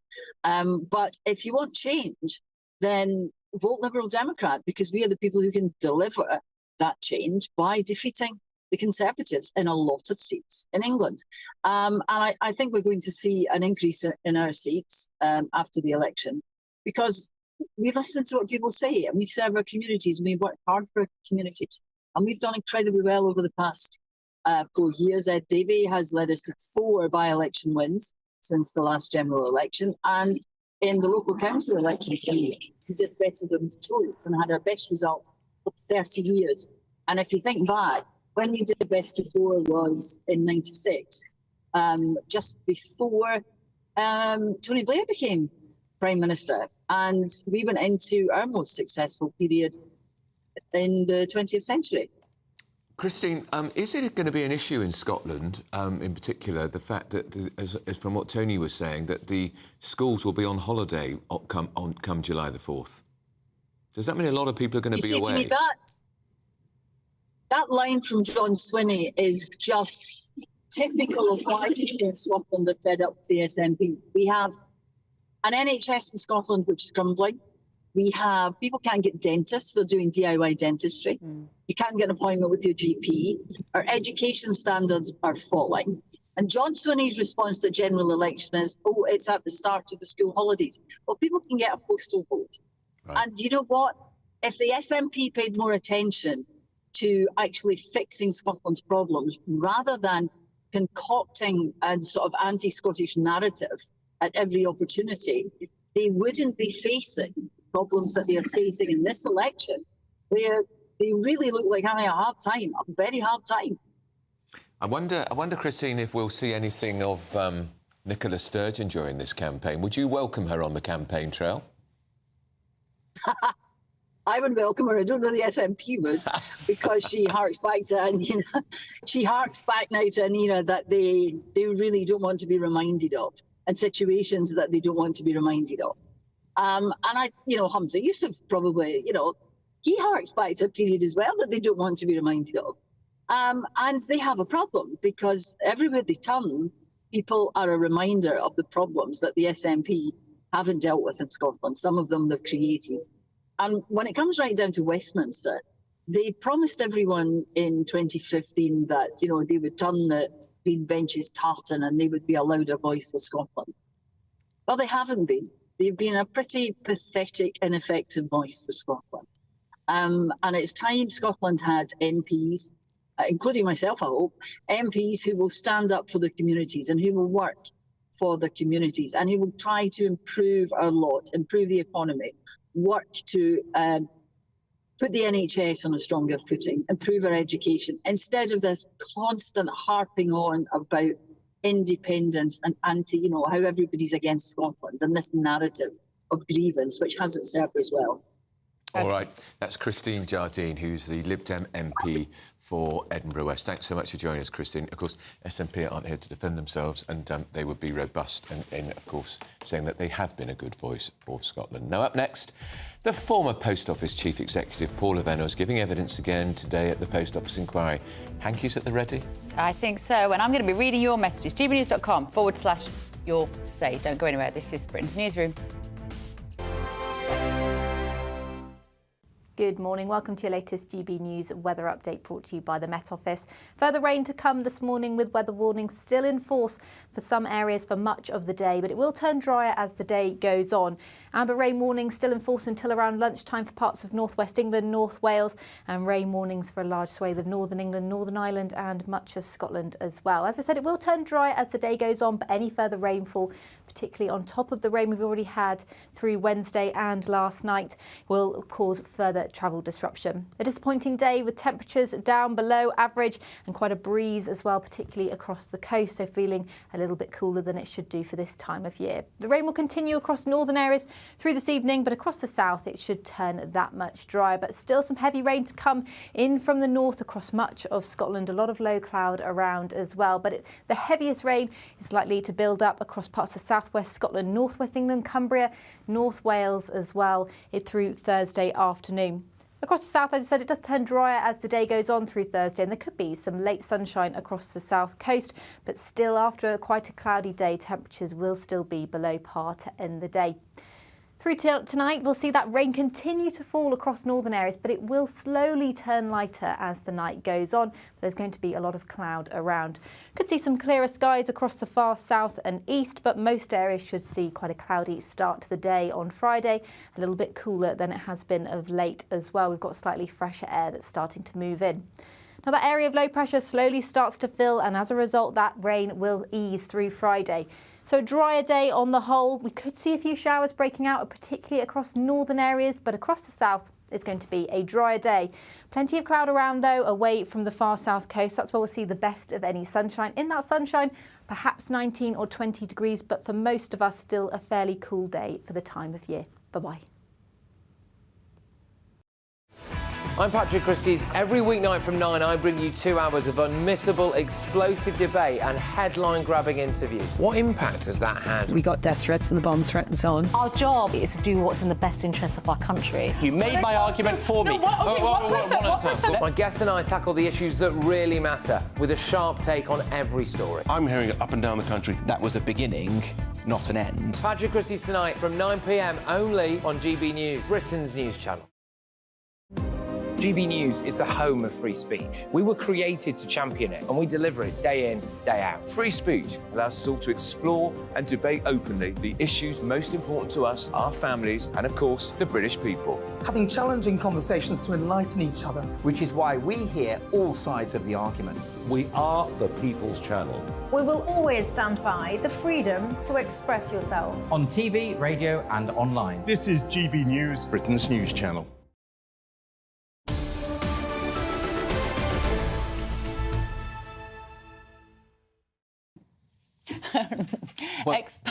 Ex-Post Office boss Paula Vennells, she kept crying, didn't she, yesterday when she gave evidence for the first time at the public inquiry into the Post Office scandal, and she's back giving evidence. So joining us now is Conservative MP for North Norfolk and former Postmaster, friend of the show, Duncan Baker. Duncan, lovely to see you again. Look, morning. None of us like to take sort of gloat in an individual's misery. But she didn't look very happy yesterday, and this is a tough ask for her. There's going to be some tough questions, but she has to answer them. Yeah, I think very much that yesterday was probably the soft day. It was getting her going, and actually I think the next 2 days are going to be even tougher. But it's sort of what we learnt yesterday that's most revealing, that she didn't seem to know very much at all. I'm not necessarily sure that that's going to hold up for the next 2 days. I mean, one of the revelations that she didn't know for years about the prosecutions that the post office were conducting on those innocent sub-postmasters. I think we'll see with all of the email transcripts coming out in the next 24, 48 hours just what she did know and how much of what she said yesterday really will stand up. Duncan, if she didn't know, she had no right to be chief executive of an organisation like that, because this was a pretty major part of what was going on. The Post Office presented it. Why I struggle to believe a word she's saying. I mean, you would have thought that as soon as you turn up as the chief executive, you would want to know about the biggest set of decisions and the biggest furore that is going on underneath the Post Office, underneath you, which was all of these prosecutions, the Horizon system, which clearly wasn't working, and not just a few handful of people being falsely accused, but as we know, hundreds and hundreds and hundreds of them. And to be laying out yesterday, well, I didn't know about this and I didn't know about that, you just makes you think to yourself, well, what did you know about then? I'm very, very cynical. I'm very, very skeptical. I'm sorry about that. But I think we are going to find out in the next 24, 48 hours just what she did know. But yesterday's, it didn't fill me with a lot of confidence. No. Well, let's hope we do get some answers for all of those sub-postmasters. Duncan Baker, thank you so much for joining us. Still to come, Russia has started tactical nuclear drills. That after the weather. A brighter outlook with Box Solar, sponsors of weather on GB News. Morning. Here's your latest GB News weather update, brought to you by the Met Office on this rather wet Wednesday. Heavy rain's going to spill across many parts of the country, and that does bring the risk of some flooding. It's already a wet start across parts of eastern England, and that rain spilling its way north and westwards across many areas as we go through the day. The rain is really going to be persistent and intense for some of us, and we are likely to see some impacts in association with such wet weather. There will also be some showers around towards the north and also the south of the country, but the sunshine is going to be relatively limited. Temperatures not as high as they have been recently, and under the wet weather it's going to feel pretty unpleasant.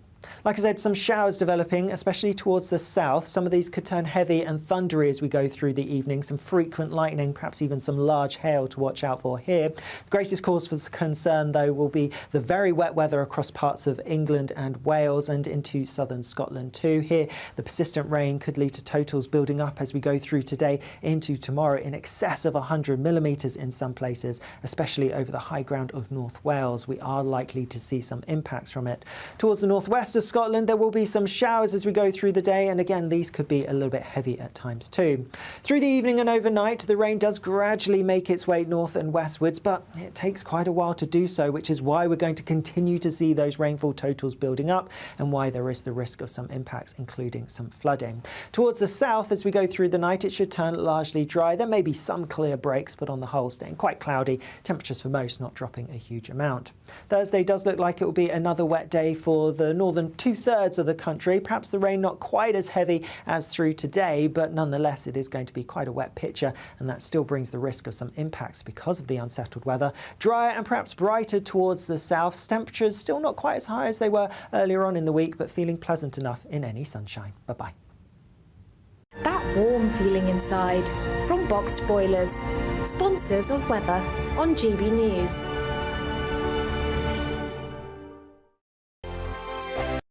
It's the biggest cash prize we've given away to date. An incredible £20,000 that you could use however you like. And because it's totally tax-free, every single penny will be in your bank account to do whatever you like with. £20,000 in tax-free cash really could be yours this summer. Hurry, you've got to be in it to win it. For another chance to win £20,000 in tax-free cash, text PRIZE to 63232. Text costs £2 plus one standard network rate message. Or post your name and number to GB05, PO Box 8690, Derby DE1 9TT. UK only. Entrance must be 18 or over. Lines close at 5 p.m. on the 31st of May. Full terms and privacy notice at gbnews.com/win. Please check the closing time if listening or watching on demand. Good luck. We're GB News, and we come from a proud tradition of British journalism. That's why I'm so excited to be here. It's something so new. The first news channel to be launched in Britain in over 30 years. Launched to represent the views of the British people. To go where other broadcasters refuse to go. How did you find out about the story in the first place? Launched with one aim. To be the fearless champion of Britain. It's an absolutely fantastic atmosphere here. This is GB News. GB News, Britain's news channel. Join me, Camilla Tominey, every Sunday at 9:30 when I'll be interviewing the key players in British politics and taking them to task. This report basically says that he's not fit to stand trial. With an upcoming election looming over Westminster, now is the time for clear, honest answers. I agree. And that's precisely what I'll get. Is he indecisive? Incompetent? That's the Camilla Tominey Show at 9:30 every Sunday on GB News, the People's Channel, Britain's election channel. GB News is the home of free speech. We were created to champion it, and we deliver it day in, day out. Free speech allows us all to explore and debate openly the issues most important to us, our families, and of course, the British people. Having challenging conversations to enlighten each other. Which is why we hear all sides of the argument. We are the People's Channel. We will always stand by the freedom to express yourself. On TV, radio and online. This is GB News, Britain's news channel. Are the newspapers getting you down? My wife didn't divorce me that month. Struggling to separate the wheat from the chaff? I know that it's a bit of a circus at the best of times. Well, don't worry. Headliners has got you covered. We'll take the burden of reading the day's news, and if we get depressed, who cares? It's an occupational hazard, frankly. That's Headliners on GB News from 11 p.m. till midnight, and the following morning, 5 till 6 a.m. on GB News, the comedy channel. Nah, just kidding. Britain's news channel.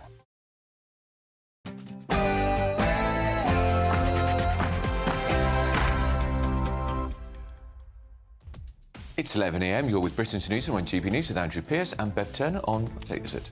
What date is it? It's Thursday, the 23rd of May. There it is. A date that will be etched forever in our memories. 6 weeks from the general election on June the 4th. That's right. Rishi Sunak has, of course, called for an election. He spoke to the GB News Breakfast Show this morning.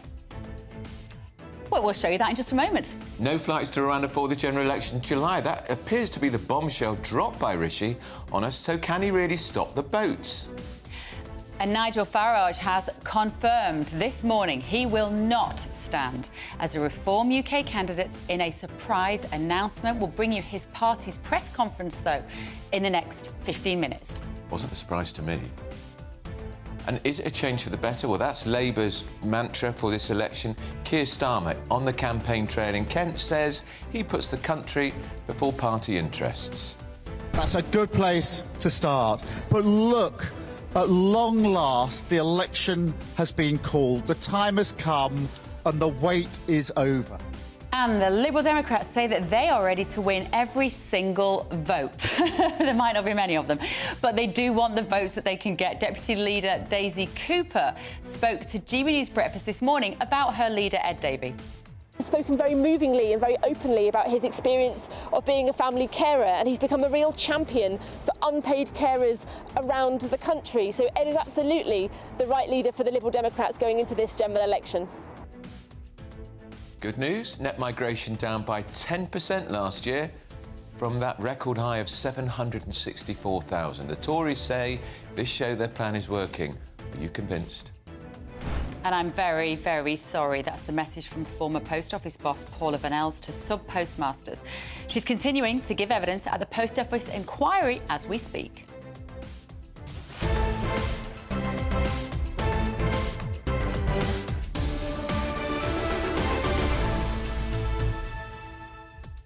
Well, we're getting a lot of reaction, aren't we, from our viewers and listeners about the fact Nigel Farage is not going to stand as a candidate in the general election.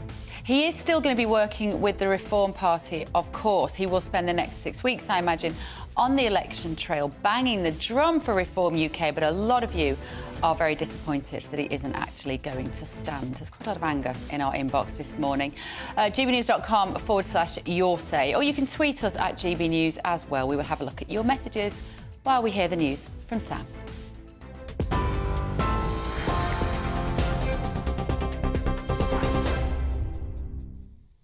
Very good morning to you. It's just after 11 o'clock. A look at the headlines this morning. The Prime Minister is urging voters to re-elect him if they want to see asylum flights take off to Rwanda, though he's conceded they won't get off the ground before the general election.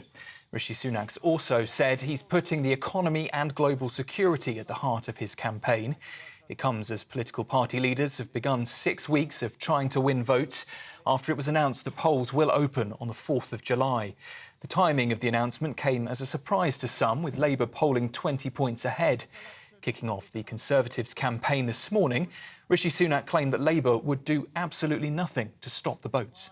Everyone else is starting to agree with my approach, which is bold. The one person that doesn't is Keir Starmer. That's a choice at this election. He thinks that we should just offer an amnesty to illegal migrants to make us the soft touch of Europe. It would make us a magnet for thousands of migrants coming from everywhere. So that's the choice at this election. Do you think my plan is the right one? Do you think I'm the one that's taking bold action to secure our borders and to stop the boats? Or do you think he's going to do that? And it's pretty clear that on this issue, not only does he not share the country's values, that it's a problem, he's going to do absolutely nothing about it. Well, Labour leader Sir Keir Starmer has begun his campaign in the southeast of England this morning. He's telling voters that what the Conservatives have done to the country is unforgivable, he says, and that they don't need to put up with it. Labour and a vote for Labour is a chance to end that chaos, to turn a page, to change for the better of the country, to change our NHS, to change our public services, to make sure our economy is stable, to make sure our communities are cared for, and to move forward and rebuild our country. That is the choice. I accept not a single vote has been cast. I'm humble about this, and I know every vote must be earned. But the power now, under our democracy, is with the voters. Meanwhile, the deputy leader of the Liberal Democrats, Stacey Cooper, has this morning ruled out a coalition with the Conservatives.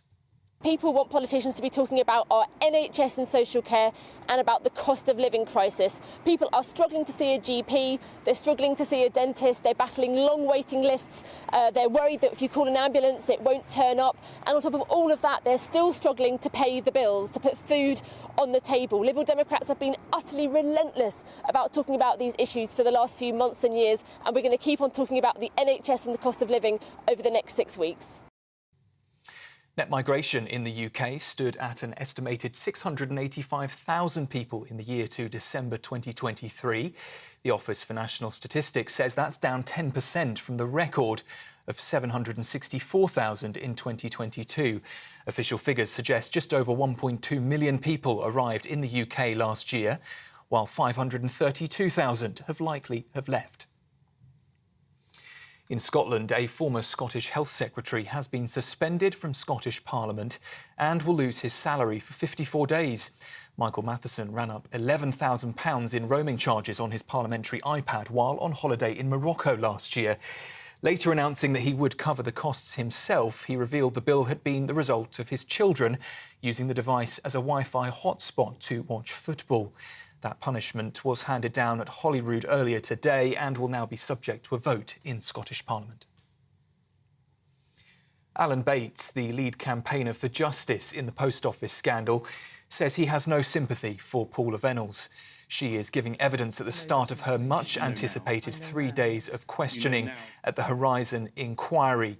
The former head of the post office has been questioned there over the reasons why she, during her time in charge of the organisation, oversaw some of the wrongful prosecutions of sub-postmasters. The Metropolitan Police has referred itself to the independent police watchdog after a man who officers were chasing died on the tracks at an underground station in London. Police had tried to detain the man at Colindale station in the early hours of Sunday after reports of a fight there. The man fled but was fatally injured on the rails. British Transport Police say they're now investigating the circumstances. And finally, some weather news for you. Forecasters are warning of heavy rain that could cause a danger to life after a person died in a mudslide in North Yorkshire yesterday. A amber weather warning has now been downgraded to a yellow weather warning, but remains in place for parts of North Wales and North West England, including Manchester and Liverpool, until midday today. Separate yellow weather warnings for rain have also been issued for the Midlands, North West and Northern Ireland and Scotland. For the latest stories, you can sign up to GB News Alerts by scanning the QR code on your screen or go to gbnews.com/alerts. Now, though, it's back to Andrew and Bev.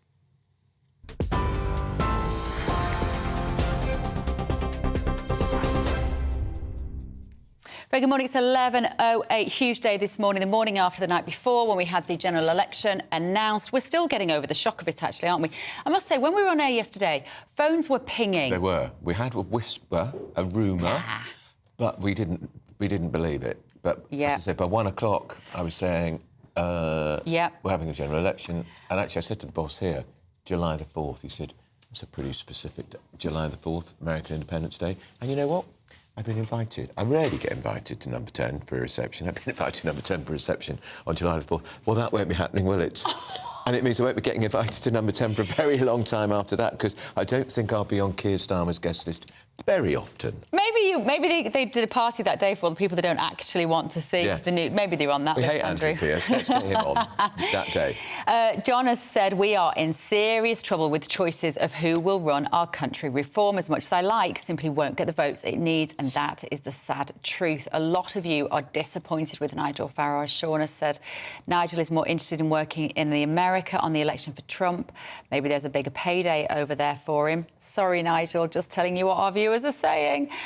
Dave said that means only one thing about Nigel. When Trump gets back in as president, Nigel is off for the job. He's most probably been offered ambassadors to the UK, is my bet. Nigel's always said he wants to see the political right in this country reformed, regenerated, revived, basically brought back from the dead. And I think he's going to let this election go, and then he'll do what he needs to do next. I have some faith in him. And he'll see the scale of the Tory defeat. Whether Reform have made a breakthrough. They may do what happened with UKIP back in 2014, 2015, pile up loads of votes, but only get one seat. Yeah. Jacqueline said I expected to see the left-wing paper headlines saying, what a drip, about the speech yesterday. I actually said that somewhere earlier. Not just the left-wing, I'm afraid. It was the right wing I'm afraid, as well. because it was the obvious headline. Phyllis said the Tory party stabbed us in the back with 2 million plus migrants coming here in the last 3 years, and that is net figure. Obviously, last year it was 1.5 million came in, 600,000 almost left, just over, leaving us with this 764,000. Yeah, because people forget you got to subtract the people that go out from people. But the actual total who came in was well over 1 million. What I would like to know... And how can our country cope with it? What I would like to know about these figures, and they have only just dropped this morning, these new immigration figures, is how many of those, that 10% that's gone down, is it that fewer people are coming here? Is it more people are leaving? No, I think it is fewer coming, and there will be a bigger drop in the next gap because of the changes in students, because they're making it harder for students. Students can't bring in all their dependents. I mean, sometimes they bring in 5 or 6 dependents. Outrageous. Yeah. So they have tightened the rules. Lots of you are disappointed in Nigel D, who is a GB News member. Thank you for your support, D. We need all of it. She says, I'm not disappointed that Nigel will not stand for Reform UK.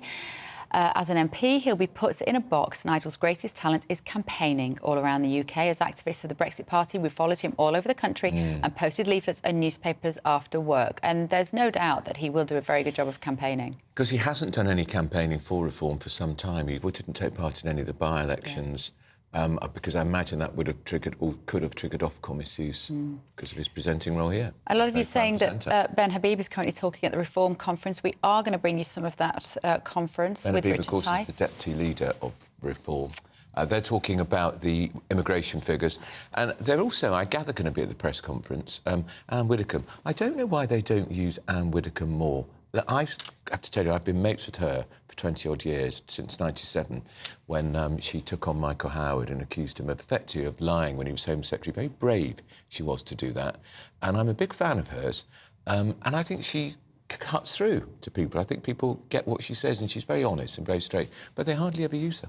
I used to not be a fan of Anne Widdecombe, but like so many things in the last 4 years, I've completely revised my opinion on that as well. Now I quite like women of a certain age to give them a clipboard and a pot of tea. I think they could change the world, and Anne Widdecombe is on that list. And she's very clever. Keith said, I'm declaring independence and I'm making my cat the Prime Minister. Oh, don't what's your feel cat's like name?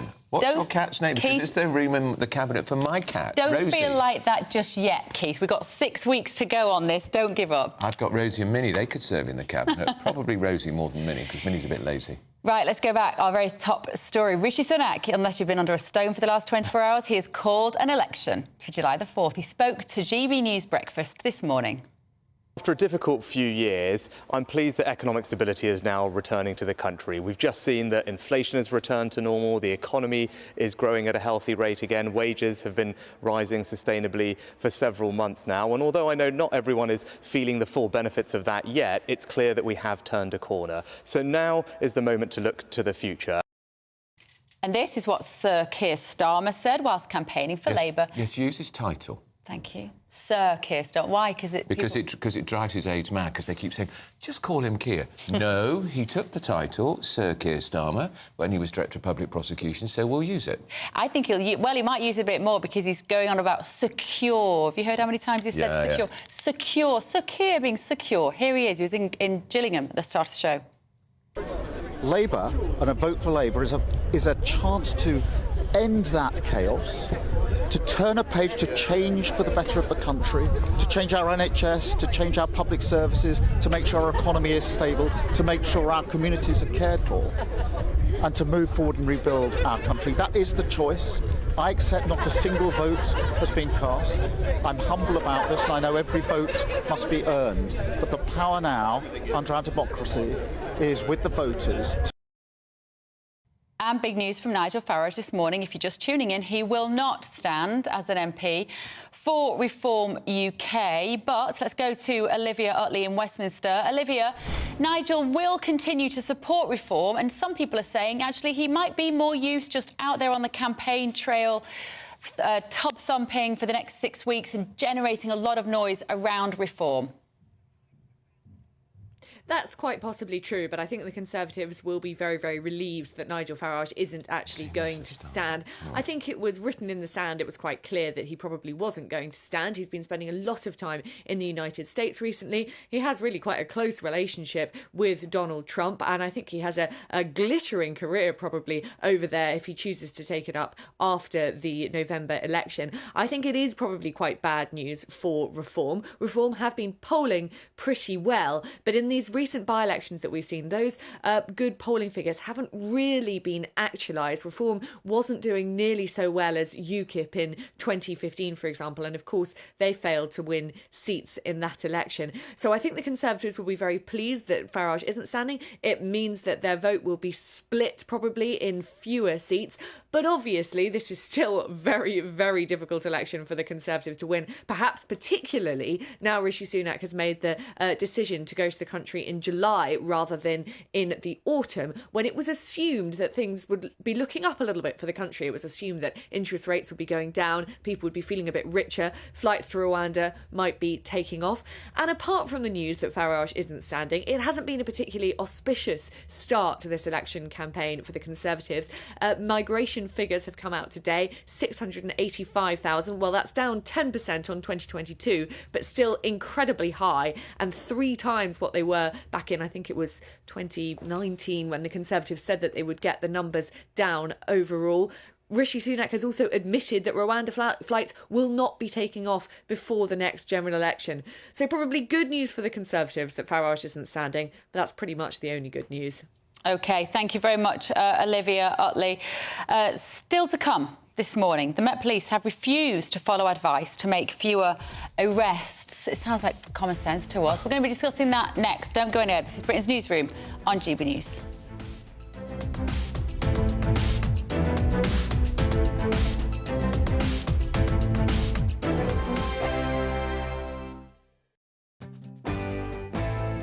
I'm Andrew Pearce. This is GB News, the People's Channel, Britain's news channel. In the GB Newsroom, we bring you the news as it happens. With our team of dedicated journalists across the UK, GB News brings you accurate reporting of the day's topical agenda. When the news breaks, wherever and whenever it's happening, we'll be there. This is GB News. the People's Channel. Britain's news channel. I'm Martin Daubney. This is GB News, Britain's news channel.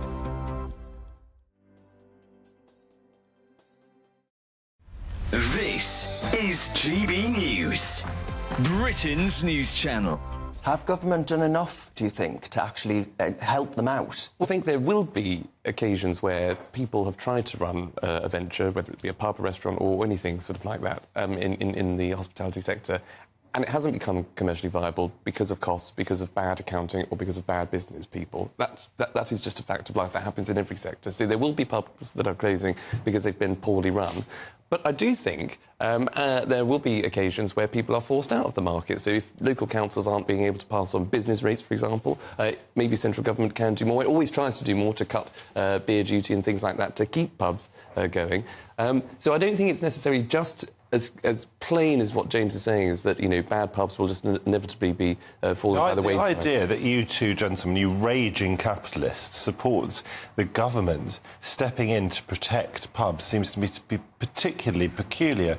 If a pub isn't commercially viable, it has to be allowed to fail. Well, Sadiq Khan, you know, he has a nighttime czar that he pays well over 100 grand. Yes. And businesses are going under like you wouldn't believe in London. She's a real nightmare. What's your point? Well, the point is that Labour aren't exactly helping out these businesses, are they? So I'm saying that pubs should not be protected by the state. I'm all for a pub. Well, I'm not suggesting that we subsidise pubs. That has been suggested. That's what James May is railing against. Although I have to say, it's all very well for James May and presumably his very posh gastropub. But if a pub is not fit for purpose, and May makes this point, you know, you've got to have decent, clean loos and a clean pub. And also, realistically, in this day and age, you know, times change. You've got to put on some decent grub as well if you want it to survive. We can't have the government stepping in to save our pubs. And anyway, my understanding over the last 10, 20 years, as a percentage, we haven't lost that many pubs, so they're not going under anytime soon. I'm Gloria Di Piero. This is GB News, Britain's election channel. I'm Nigel Farage, and this is GB News, the People's Channel, Britain's news channel.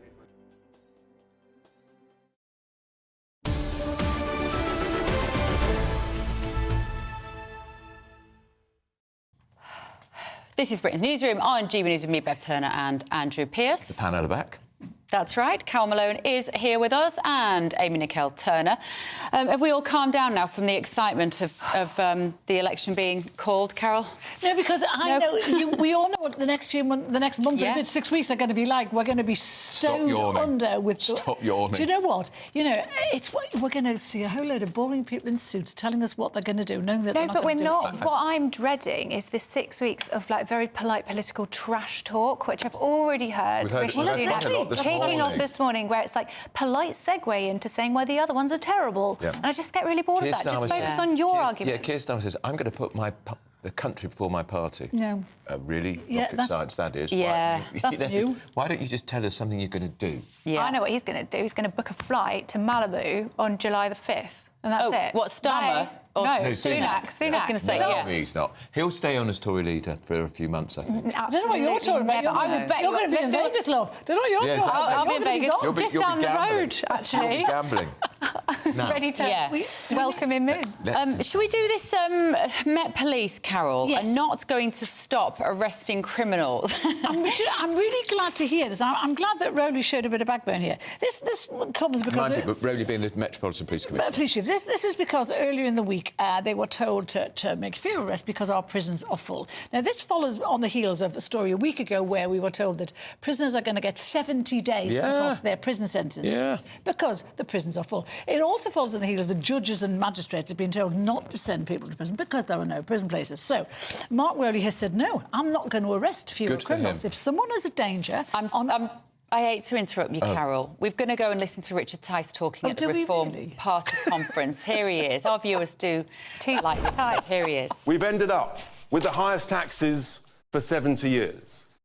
the highest government spending, much of it wasted, with the worst public sector outcomes for 70 years. The highest waiting lists since records began some 70 years ago. The highest national debt for some 70 years. The lowest growth decade for 70 years. You're getting the picture. And the longest recession per person for 70 years. Yes, per person is what matters. Do people feel better or worse off? And everybody feels worse off after 14 years of Tory failure. That's the result of incompetence and these experts, along with weak, feeble politicians who have broken Britain. And sadly, that failure of the establishment and the experts manifests itself in the great scandals that we hear about with depressing regularity. The maternity scandals, the post office scandal, and this week, the infected blood scandal. The establishment, civil servants, politicians covering things up, lying, deceiving, misleading. It's an absolute outrage. And Prime Minister and Keir Starmer, it's not good enough just to apologise. Ordinary people are furious about what's happened. Talking of anger, I mean, we were promised, as the video and Anne talked about, that immigration numbers would come down. Now, let's be clear. Smart immigration is a fantastic thing, but you've got to be smart about it. No one voted for mass immigration, but the figures just released 2 hours ago confirm that for the second year running, we've now got mass immigration in the United Kingdom. A city the size of Birmingham arrived. Net, a city well bigger than the size of Manchester. OK, so that's Richard Tice doing his stuff. Carol, we were talking about Mark Rowley. Yes, about the Met Police refusing to arrest fewer criminals on the government edict. Now, it's quite right, if someone is a danger to the public, you've got to get them off the street. Yeah. And I just think, we keep on hearing this story about the prisons are full. Well, if they're full, we need to be building more. Build another one. There was a report about a year ago saying we needed 7 new prisons. We are actually building 2, and we're getting 10,000 emergency places by the end of next year. But already that's going to be outpaced by demand. Society is changing, and I know everyone doesn't agree with prison, but in my book, for every criminal there's a victim, and every victim, as well as wanting to see a criminal rehabilitated, wants to see some element of punishment in their sentence. And this is now given a free for all to criminals to say, go out and do what you want, because the likelihood of being sent to jail is almost nil. I agree with that. And the other thing I would do if I was in charge of the service, Nikki, is I would kick out all these... Sorry. Nikki, Amy. It was Amy. Sorry. Amy, Nikki. That's fine. Amy, Nikki. You knew exactly. Easily done. Sorry. You used to do it with Nikki. I would kick out all the foreign prisoners. Why are they here? Exactly. There's 11,000 of them. Get them out, deport them to their own country. We don't want them here. We don't want to pay £38,000 a year to have a foreigner who's abused our hospitality here by breaking the law, kick them all out. I think that the prison population has skyrocketed as inequality has skyrocketed. There's a direct correlation between poverty and crime rates. So if we want to deal with the prison population, we want to reduce it. So we want less people.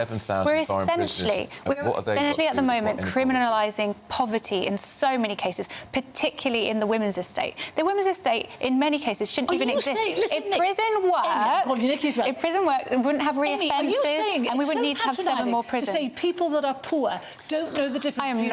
I'm not saying that. Bashing a pensioner's head in is OK if you come from a working class background or you're poor. I'm not saying that, and I'm not saying that poverty causes violent offences. But I'm saying I had a little look at the numbers of people in prison and for what offences, and things like theft were very, very high, and that correlates with people not having enough money. There's not that many people in prison on theft offences. You have to do something really bad to get sent to prison for that. But don't run down theft either, because when you break into someone's house, it's very distressing. The police might say this is a low-level crime, not to the person whose house has been burgled. It wrecks lives. It makes people nervous wrecks. It makes them not want to be in their own house. I think that's a good point, and that was what's interesting about this story about Mark Rowley, because the government of law and order, the Conservative Party of Law and Order, have said don't arrest non-priority crimes. Do you know what one of those non-priority crimes was? No, they were understood to include burglaries. That was top of the list. Don't arrest them. And burglars often repeat to it again and again and again and again. So, let's not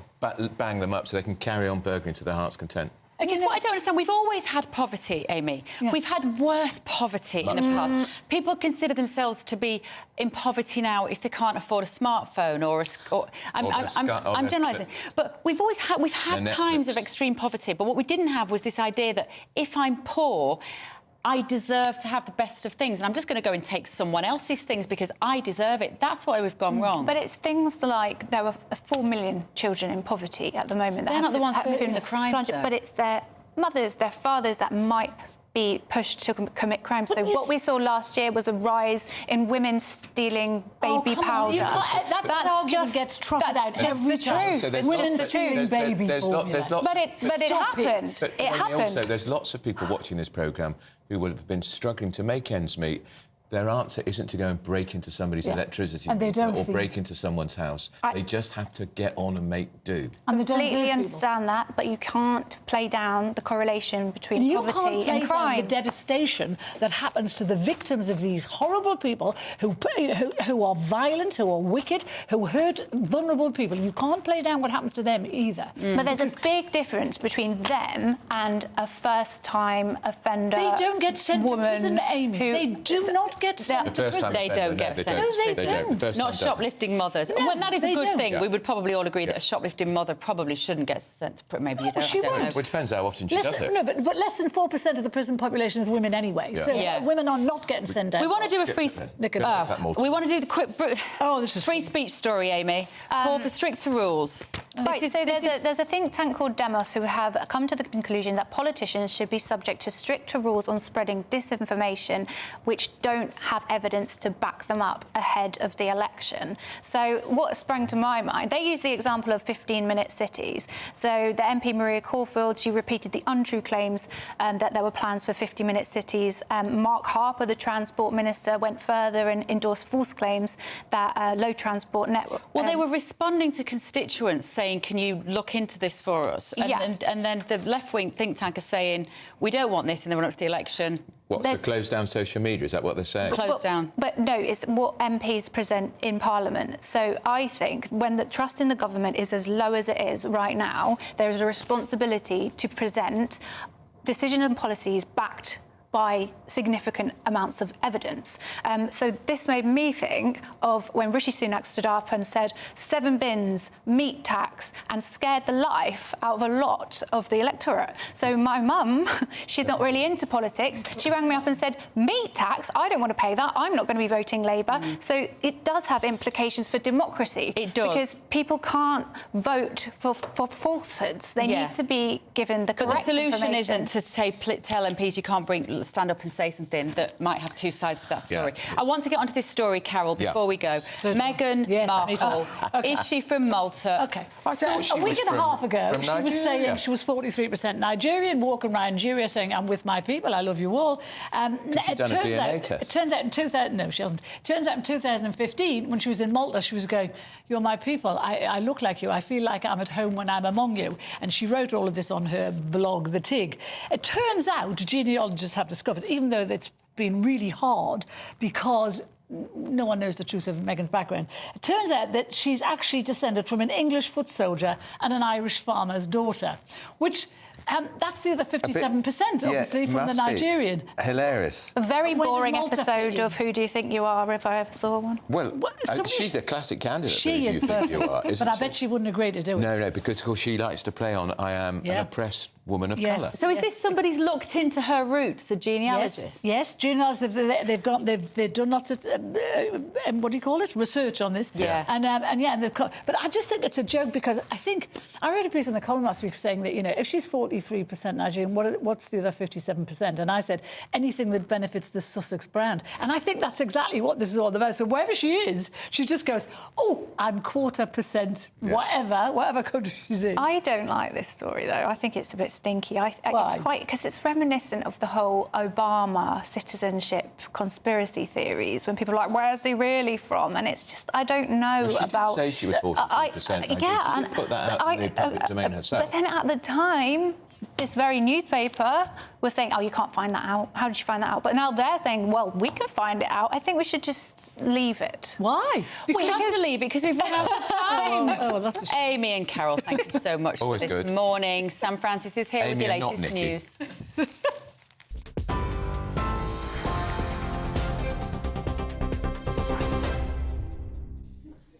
Very good morning to you. It's just after 11:30. A look at the top stories this morning. And we will start with some breaking news just coming to us out of North Yorkshire this morning, where we're hearing that Year 6 student Leah Harrison has been named as the girl who died in a mudslide yesterday, describing the incident as a heartbreaking tragedy. Mount Pleasant Primary School, where she was a student, says she was a much-loved part of their community. In other news, Rishi Sunak has admitted that flights carrying migrants to Rwanda will not take off before the general election in July. However, speaking as he started his election campaign in Derbyshire this morning, he says the scheme will continue if he's re-elected as Prime Minister. Meanwhile, in Kent, the Labour leader Sir Keir Starmer told voters that what the Conservatives have done to the country is, he says, unforgivable, and that they now have the power and the chance to end the chaos and rebuild Britain. Net migration in the UK stood at an estimated 685,000 people in the year to December 2023. The Office for National Statistics says that's down 10% from the record the year before of 764,000. Official figures suggest just over 1,200,000 people have arrived in the UK last year, whilst 532,000 are likely to have left. Former Scottish Health Secretary Michael Matheson has been suspended and will lose his salary for 54 days. The punishment comes after he racked up £11,000 in roaming charges on his parliamentary iPad while on holiday in Morocco last year. Later announcing that he would cover those costs himself, he revealed the bill had in fact been the result of his children using the device as a Wi-Fi hotspot to watch football. And the Metropolitan Police has referred itself to the independent police watchdog after a man who officers were chasing died on the tracks at an underground station in London. Police tried to detain the man at Collingdale Station in the early hours of Sunday after reports of a fight there. He fled but was fatally injured on the rails. That's the latest from the newsroom for now. For more, you can sign up to GB News Alerts. Just scan the QR code on your screen or go to our website, gbnews.com/alerts.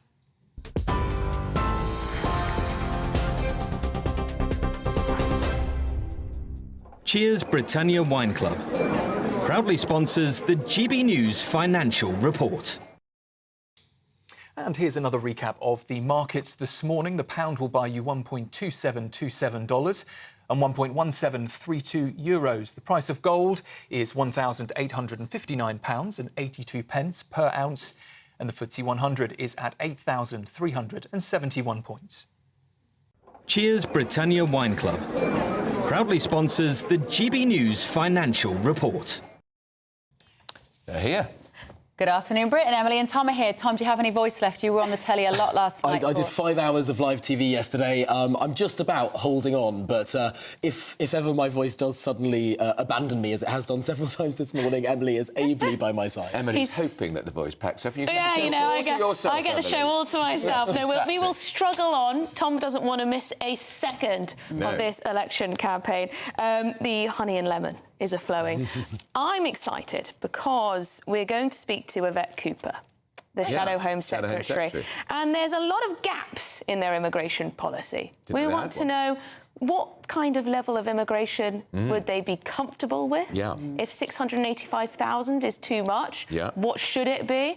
And also on illegal migration, lots of talk about how, in practice, their policy means an amnesty for all those who are here already. So we'll be digging into that. That's right. And, of course, it's all about targeting the people smugglers. Well, I think that's what this lot are trying to do. Well, that's the thing. Quite. There's a multi-pronged approach happening right now, which involves going after people smuggling gangs and also having a safe third country to deport people to. Which is what... The Labour Party seem to want to strip half of that policy away and think it will work better. I don't quite understand the logic.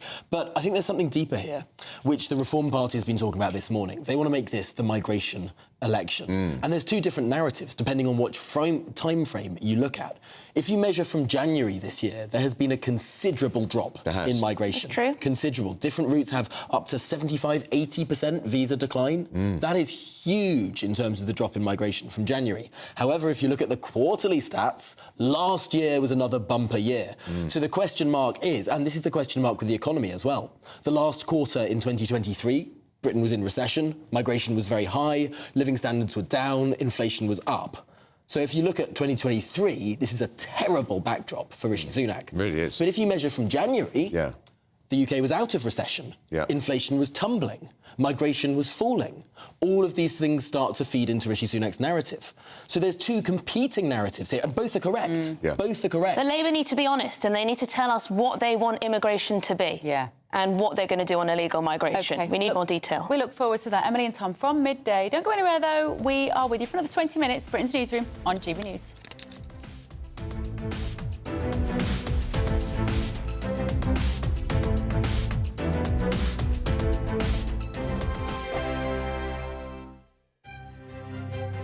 GB News Breakfast. Every day from 6 a.m.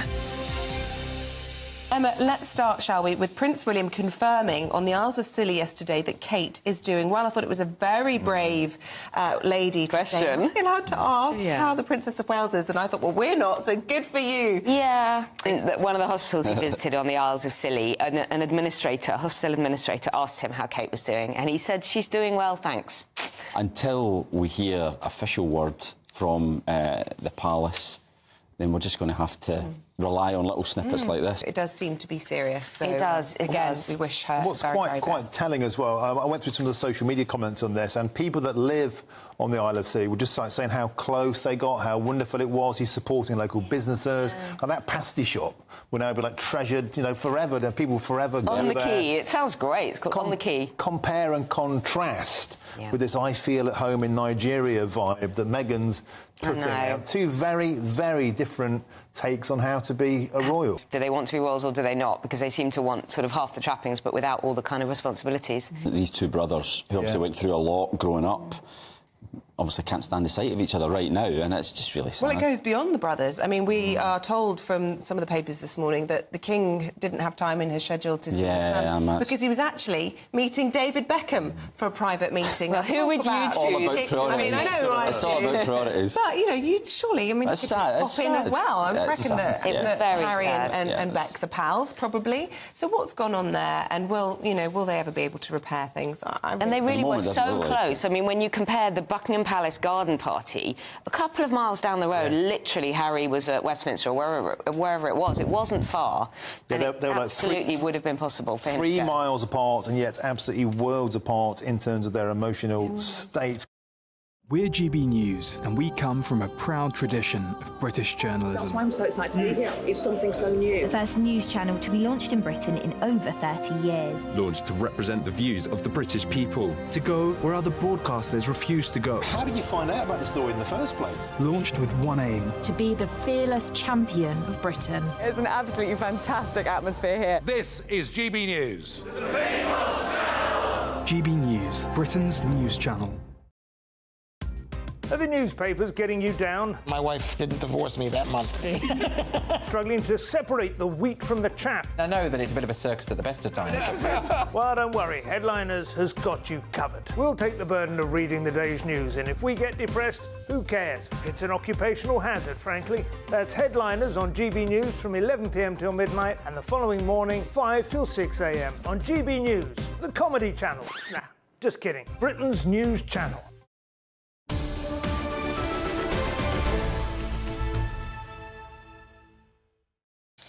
It is 11:41. You with Britain's Newsroom on GBNews. Andrew Pearson returning. This is the first day of the election campaign, and Nigel Farage has put a statement out on Twitter which says...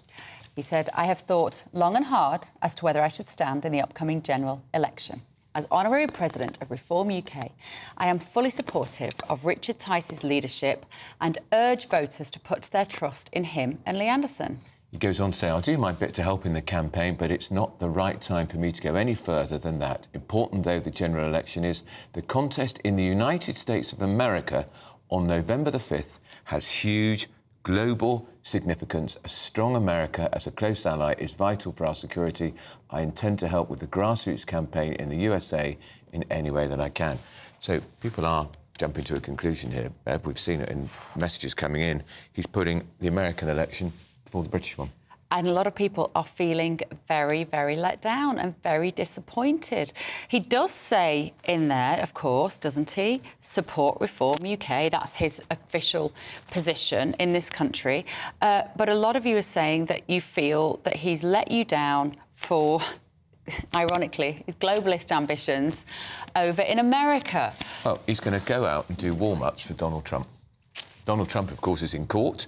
I think we get the verdict on the latest, this current court case in the next couple of days, but we know he's a good mate and he'll have an incredible profile. Gordon, who is a GBNews member, has said Ben Habib, Deputy Leader of Reform, of course, Anne Widdecombe and Richard Tice have just given speeches on various platforms. It was great to listen to people talking absolute sense. Excuse me. I'm so fed up with hearing all the lies and deceit from Starmer and Sunak. We might start to see this uni party, as they are often called, Conservatives and Labour together, start to divide now with the next 6 weeks. I think people can start, hopefully, to see some distinction between the two major parties. Clear red water. Clear blue water. Yeah. With or without people in boats in it. And I think there will be a big difference in immigration, because I don't think Labour has got a serious plan to cut immigration. Yeah. I don't think they want to cut immigration. I had an argument with my old sparring partner, Kevin Maguire, up in the Mirror about it only the other day. He said, why are you so anti-immigration? It's because the country's full up. There's no room. We don't need any more. We've got millions of people on benefits who could be doing jobs that migrants are coming here and doing. That's what we should be doing. Yeah. Getting more people back to work. In terms of immigration, I think what we're all seeing, particularly in London, is there are no public services which can support this number of people. Absolutely not. I'm OK with immigration if I can see my GP. I'm OK with immigration if there are great schools that we can all send our kids to. I mean that. I'm OK with immigration if I can drive my car down the road and not be bumper to bumper for a 3-hour round trip to do 6 miles like I was yesterday. If you don't find the council house that you're perhaps hoping your mates were going to get has gone to a family of migrants. Exactly. And the trouble is we've got the worst of both worlds. We've got enormous immigration and we have no resources to support the population in this country. That's what it feels like.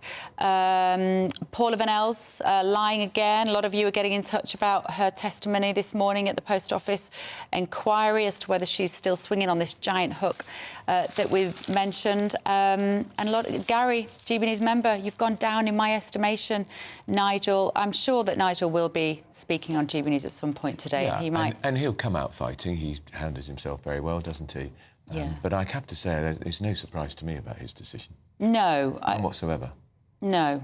Well... He's fought and lost 7 general election campaigns, so this would be an 8th. And if Reform don't do as well, if he was to be the only MP in the Houses of Parliament, it's a lonely place. It's a lonely place. I mean, Martin Bell. Remember the man in the white suit? It's a lonely place for Martin Bell because he was independent. Yeah.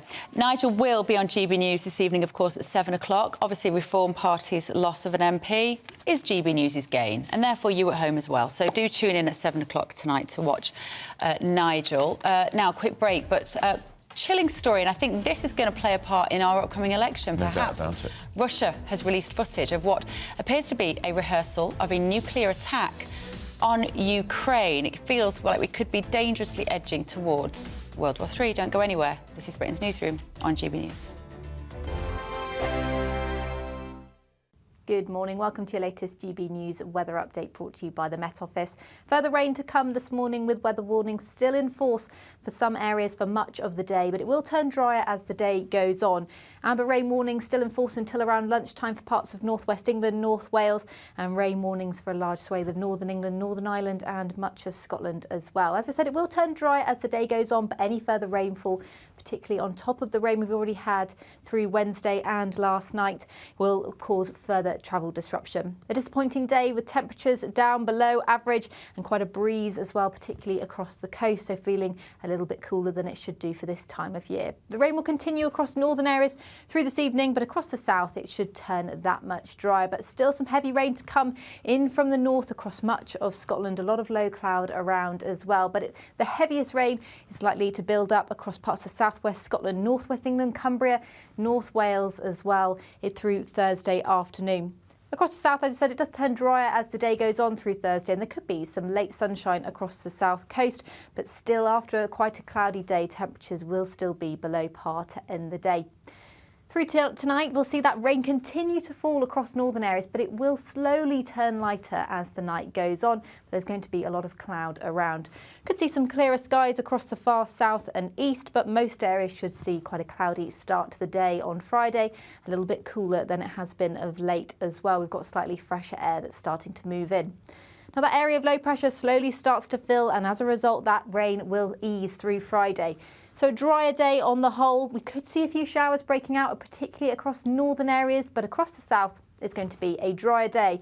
Plenty of cloud around though, away from the far south coast. That's where we'll see the best of any sunshine. In that sunshine, perhaps 19 or 20 degrees, but for most of us still a fairly cool day for the time of year. Bye-bye. Join me, Neil Oliver, every Sunday night at 6 p.m. on GB News. And if an hour is not nearly enough for you, go to gbnews.com for special extended episodes online every Friday at 9 p.m, where we can truly get into the nitty-gritty of what's going on. GB News, Britain's news channel. In the GB Newsroom, we bring you the news as it happens. With our team of dedicated journalists across the UK, GB News brings you accurate reporting of the day's topical agenda. When the news breaks, wherever and whenever it's happening, we'll be there. This is GB News, the People's Channel, Britain's news channel. In the GB Newsroom, we bring you the news as it happens. With our team of dedicated journalists across the UK, GB News brings you accurate reporting of the day's topical agenda. When the news breaks, wherever and whenever it's happening, we'll be there. This is GB News, the People's Channel, Britain's news channel.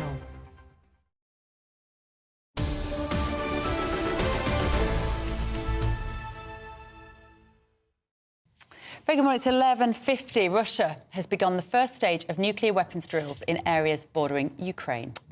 So could this be the last general election before, dare I say it, World War III? Well, joining us to discuss this is Defence and Foreign Affairs Editor at The Telegraph, Con Coughlin, and I feel a bit of a fraud there, Con, because that is the headline in your very fine column today. Is this the last election before the next World War? Morning to you. How concerned are you that these tests we're seeing Russia doing are a prelude to a much more bigger escalation of the military action? Well, good morning to you both. I mean, I think this is a very important subject that needs debate in the general election. I mean, I do think seriously that we are in a pretty perilous situation in terms of the global security landscape. And I say in the column, you have to go back to the Cuban Missile Crisis of the early 60s, when the Soviet Union and the West nearly came to blows at nuclear war. Now, I mean, of course, we've seen a lot of bluster from Putin in the past, and of course, his latest offensive in Ukraine has stalled. So, this is classic Putin stage show. But I'd also point out that today the Chinese military is basically conducting a massive punishment military exercise around Taiwan because they've had the cheek to elect their own new president who doesn't want to be part of China. So if you look around the globe, there's a lot going on, and this involves Britain. This is the important point. The British military, the British nation is involved in these conflicts. We're involved in Ukraine, We have guarantees for Taiwan. We've taken military action against Iran and the Houthi rebels, etc. So, you know, I do think very strongly that defence should take centre stage as an issue in this election. I hear that, Con, and of course the Tories will make the point that they're going to raise defence spending to 2.5% of GDP. There's been no commitment from Labour to do that, or at least when they'll do it by. But you make the point too, the Tories can't have it all their own way. Their cuts in defence spending, as you say, have hollowed out all three of our armed forces. They have, and you know, the military is ill-equipped for the challenges we face. And you know, if you look at the Navy, not enough ships. I mean, the carriers, we spent, you know, upward of $6 billion on 2 carriers, and they're not ready for combat operations. And you know, the Chinese are churning out new aircraft carriers at the rate of 1 a year or so. So we've got to get our act together. I mean, the good news is that Sunak has committed to this 2.5% of GDP. OK, it's not till 2030, but the direction of travel is correct. Labour are sitting on the fence and saying they want to have a fully funded plan. So we'll have to see what happens. I mean, it's like so much of Labour. They talk the talk, but when you look at the detail, there's nothing there. So, I do, as I said, I think this should be a key issue in the election. We've had these extraordinary stories in the last, I would say, 3 to 6 months, normalising the idea of World War III, actually. Would you go and fight for your country if you have to? These have been headlines in the press. And yesterday, the government announced a new website that is basically encouraging us to become preppers and saying we should have 3 days of food and water ready. I mean, this is an official government website. Should we be reading anything into the calling of this general election in July against this backdrop of potential danger globally? Well, I hadn't seen that website, but it does seem a bit desperate, if I'm honest. I mean, I think the best way to prevent World War III is to make sure that we have effective deterrence. What stopped World War III during the Cold War is that we had effective deterrence. Us, the US, the rest of the NATO alliance, we made it clear to the Russians and others that if you want to start a conflict, we will better you and we will destroy you. So that's the best way to do it. I'm not sure having into baked beans and some water jugs is the answer. So. Well, they might turn around and say, well, we did tell you to get ready. Con, great to see you, Con Coughlin there. We are done for another week. Emily and Tom will be here. We'll be back on Monday. Have a great weekend. See you then. Another huge day ahead. We're across the width and the breadth of the country, from north to south, east to west, because live events are going on. The election is go. And huge numbers on immigration published today. We're going to be speaking to the Shadow Home Secretary, Yvette Cooper. What kind of numbers can we expect if Labour win the general election? And also, we'll find out a little more about their illegal migration plans. What are they? And Nigel Farage, he won't stand for reform. What do you make of that? Looks like things are heating up. Boxed boilers, sponsors of weather on GB News. Good morning. Welcome to your latest GB News weather update brought to you by the Met Office. Further rain to come this morning with weather warnings still in force for some areas for much of the day, but it will turn drier as the day goes on. Amber rain warnings still in force until around lunchtime for parts of North West England, North Wales, and rain warnings for a large swathe of Northern England, Northern Ireland and much of Scotland as well. As I said, it will turn drier as the day goes on, but any further rainfall, particularly on top of the rain we've already had through Wednesday and last night, will cause further travel disruption. A disappointing day with temperatures down below average and quite a breeze as well, particularly across the coast, so feeling a little bit cooler than it should do for this time of year. The rain will continue across northern areas through this evening, but across the south it should turn that much drier, but still some heavy rain to come in from the north across much of Scotland. A lot of low cloud around as well, but the heaviest rain is likely to build up across parts of southwest Scotland, northwest England, Cumbria, North Wales as well through Thursday afternoon. Across the south, as I said, it does turn drier as the day goes on through Thursday, and there could be some late sunshine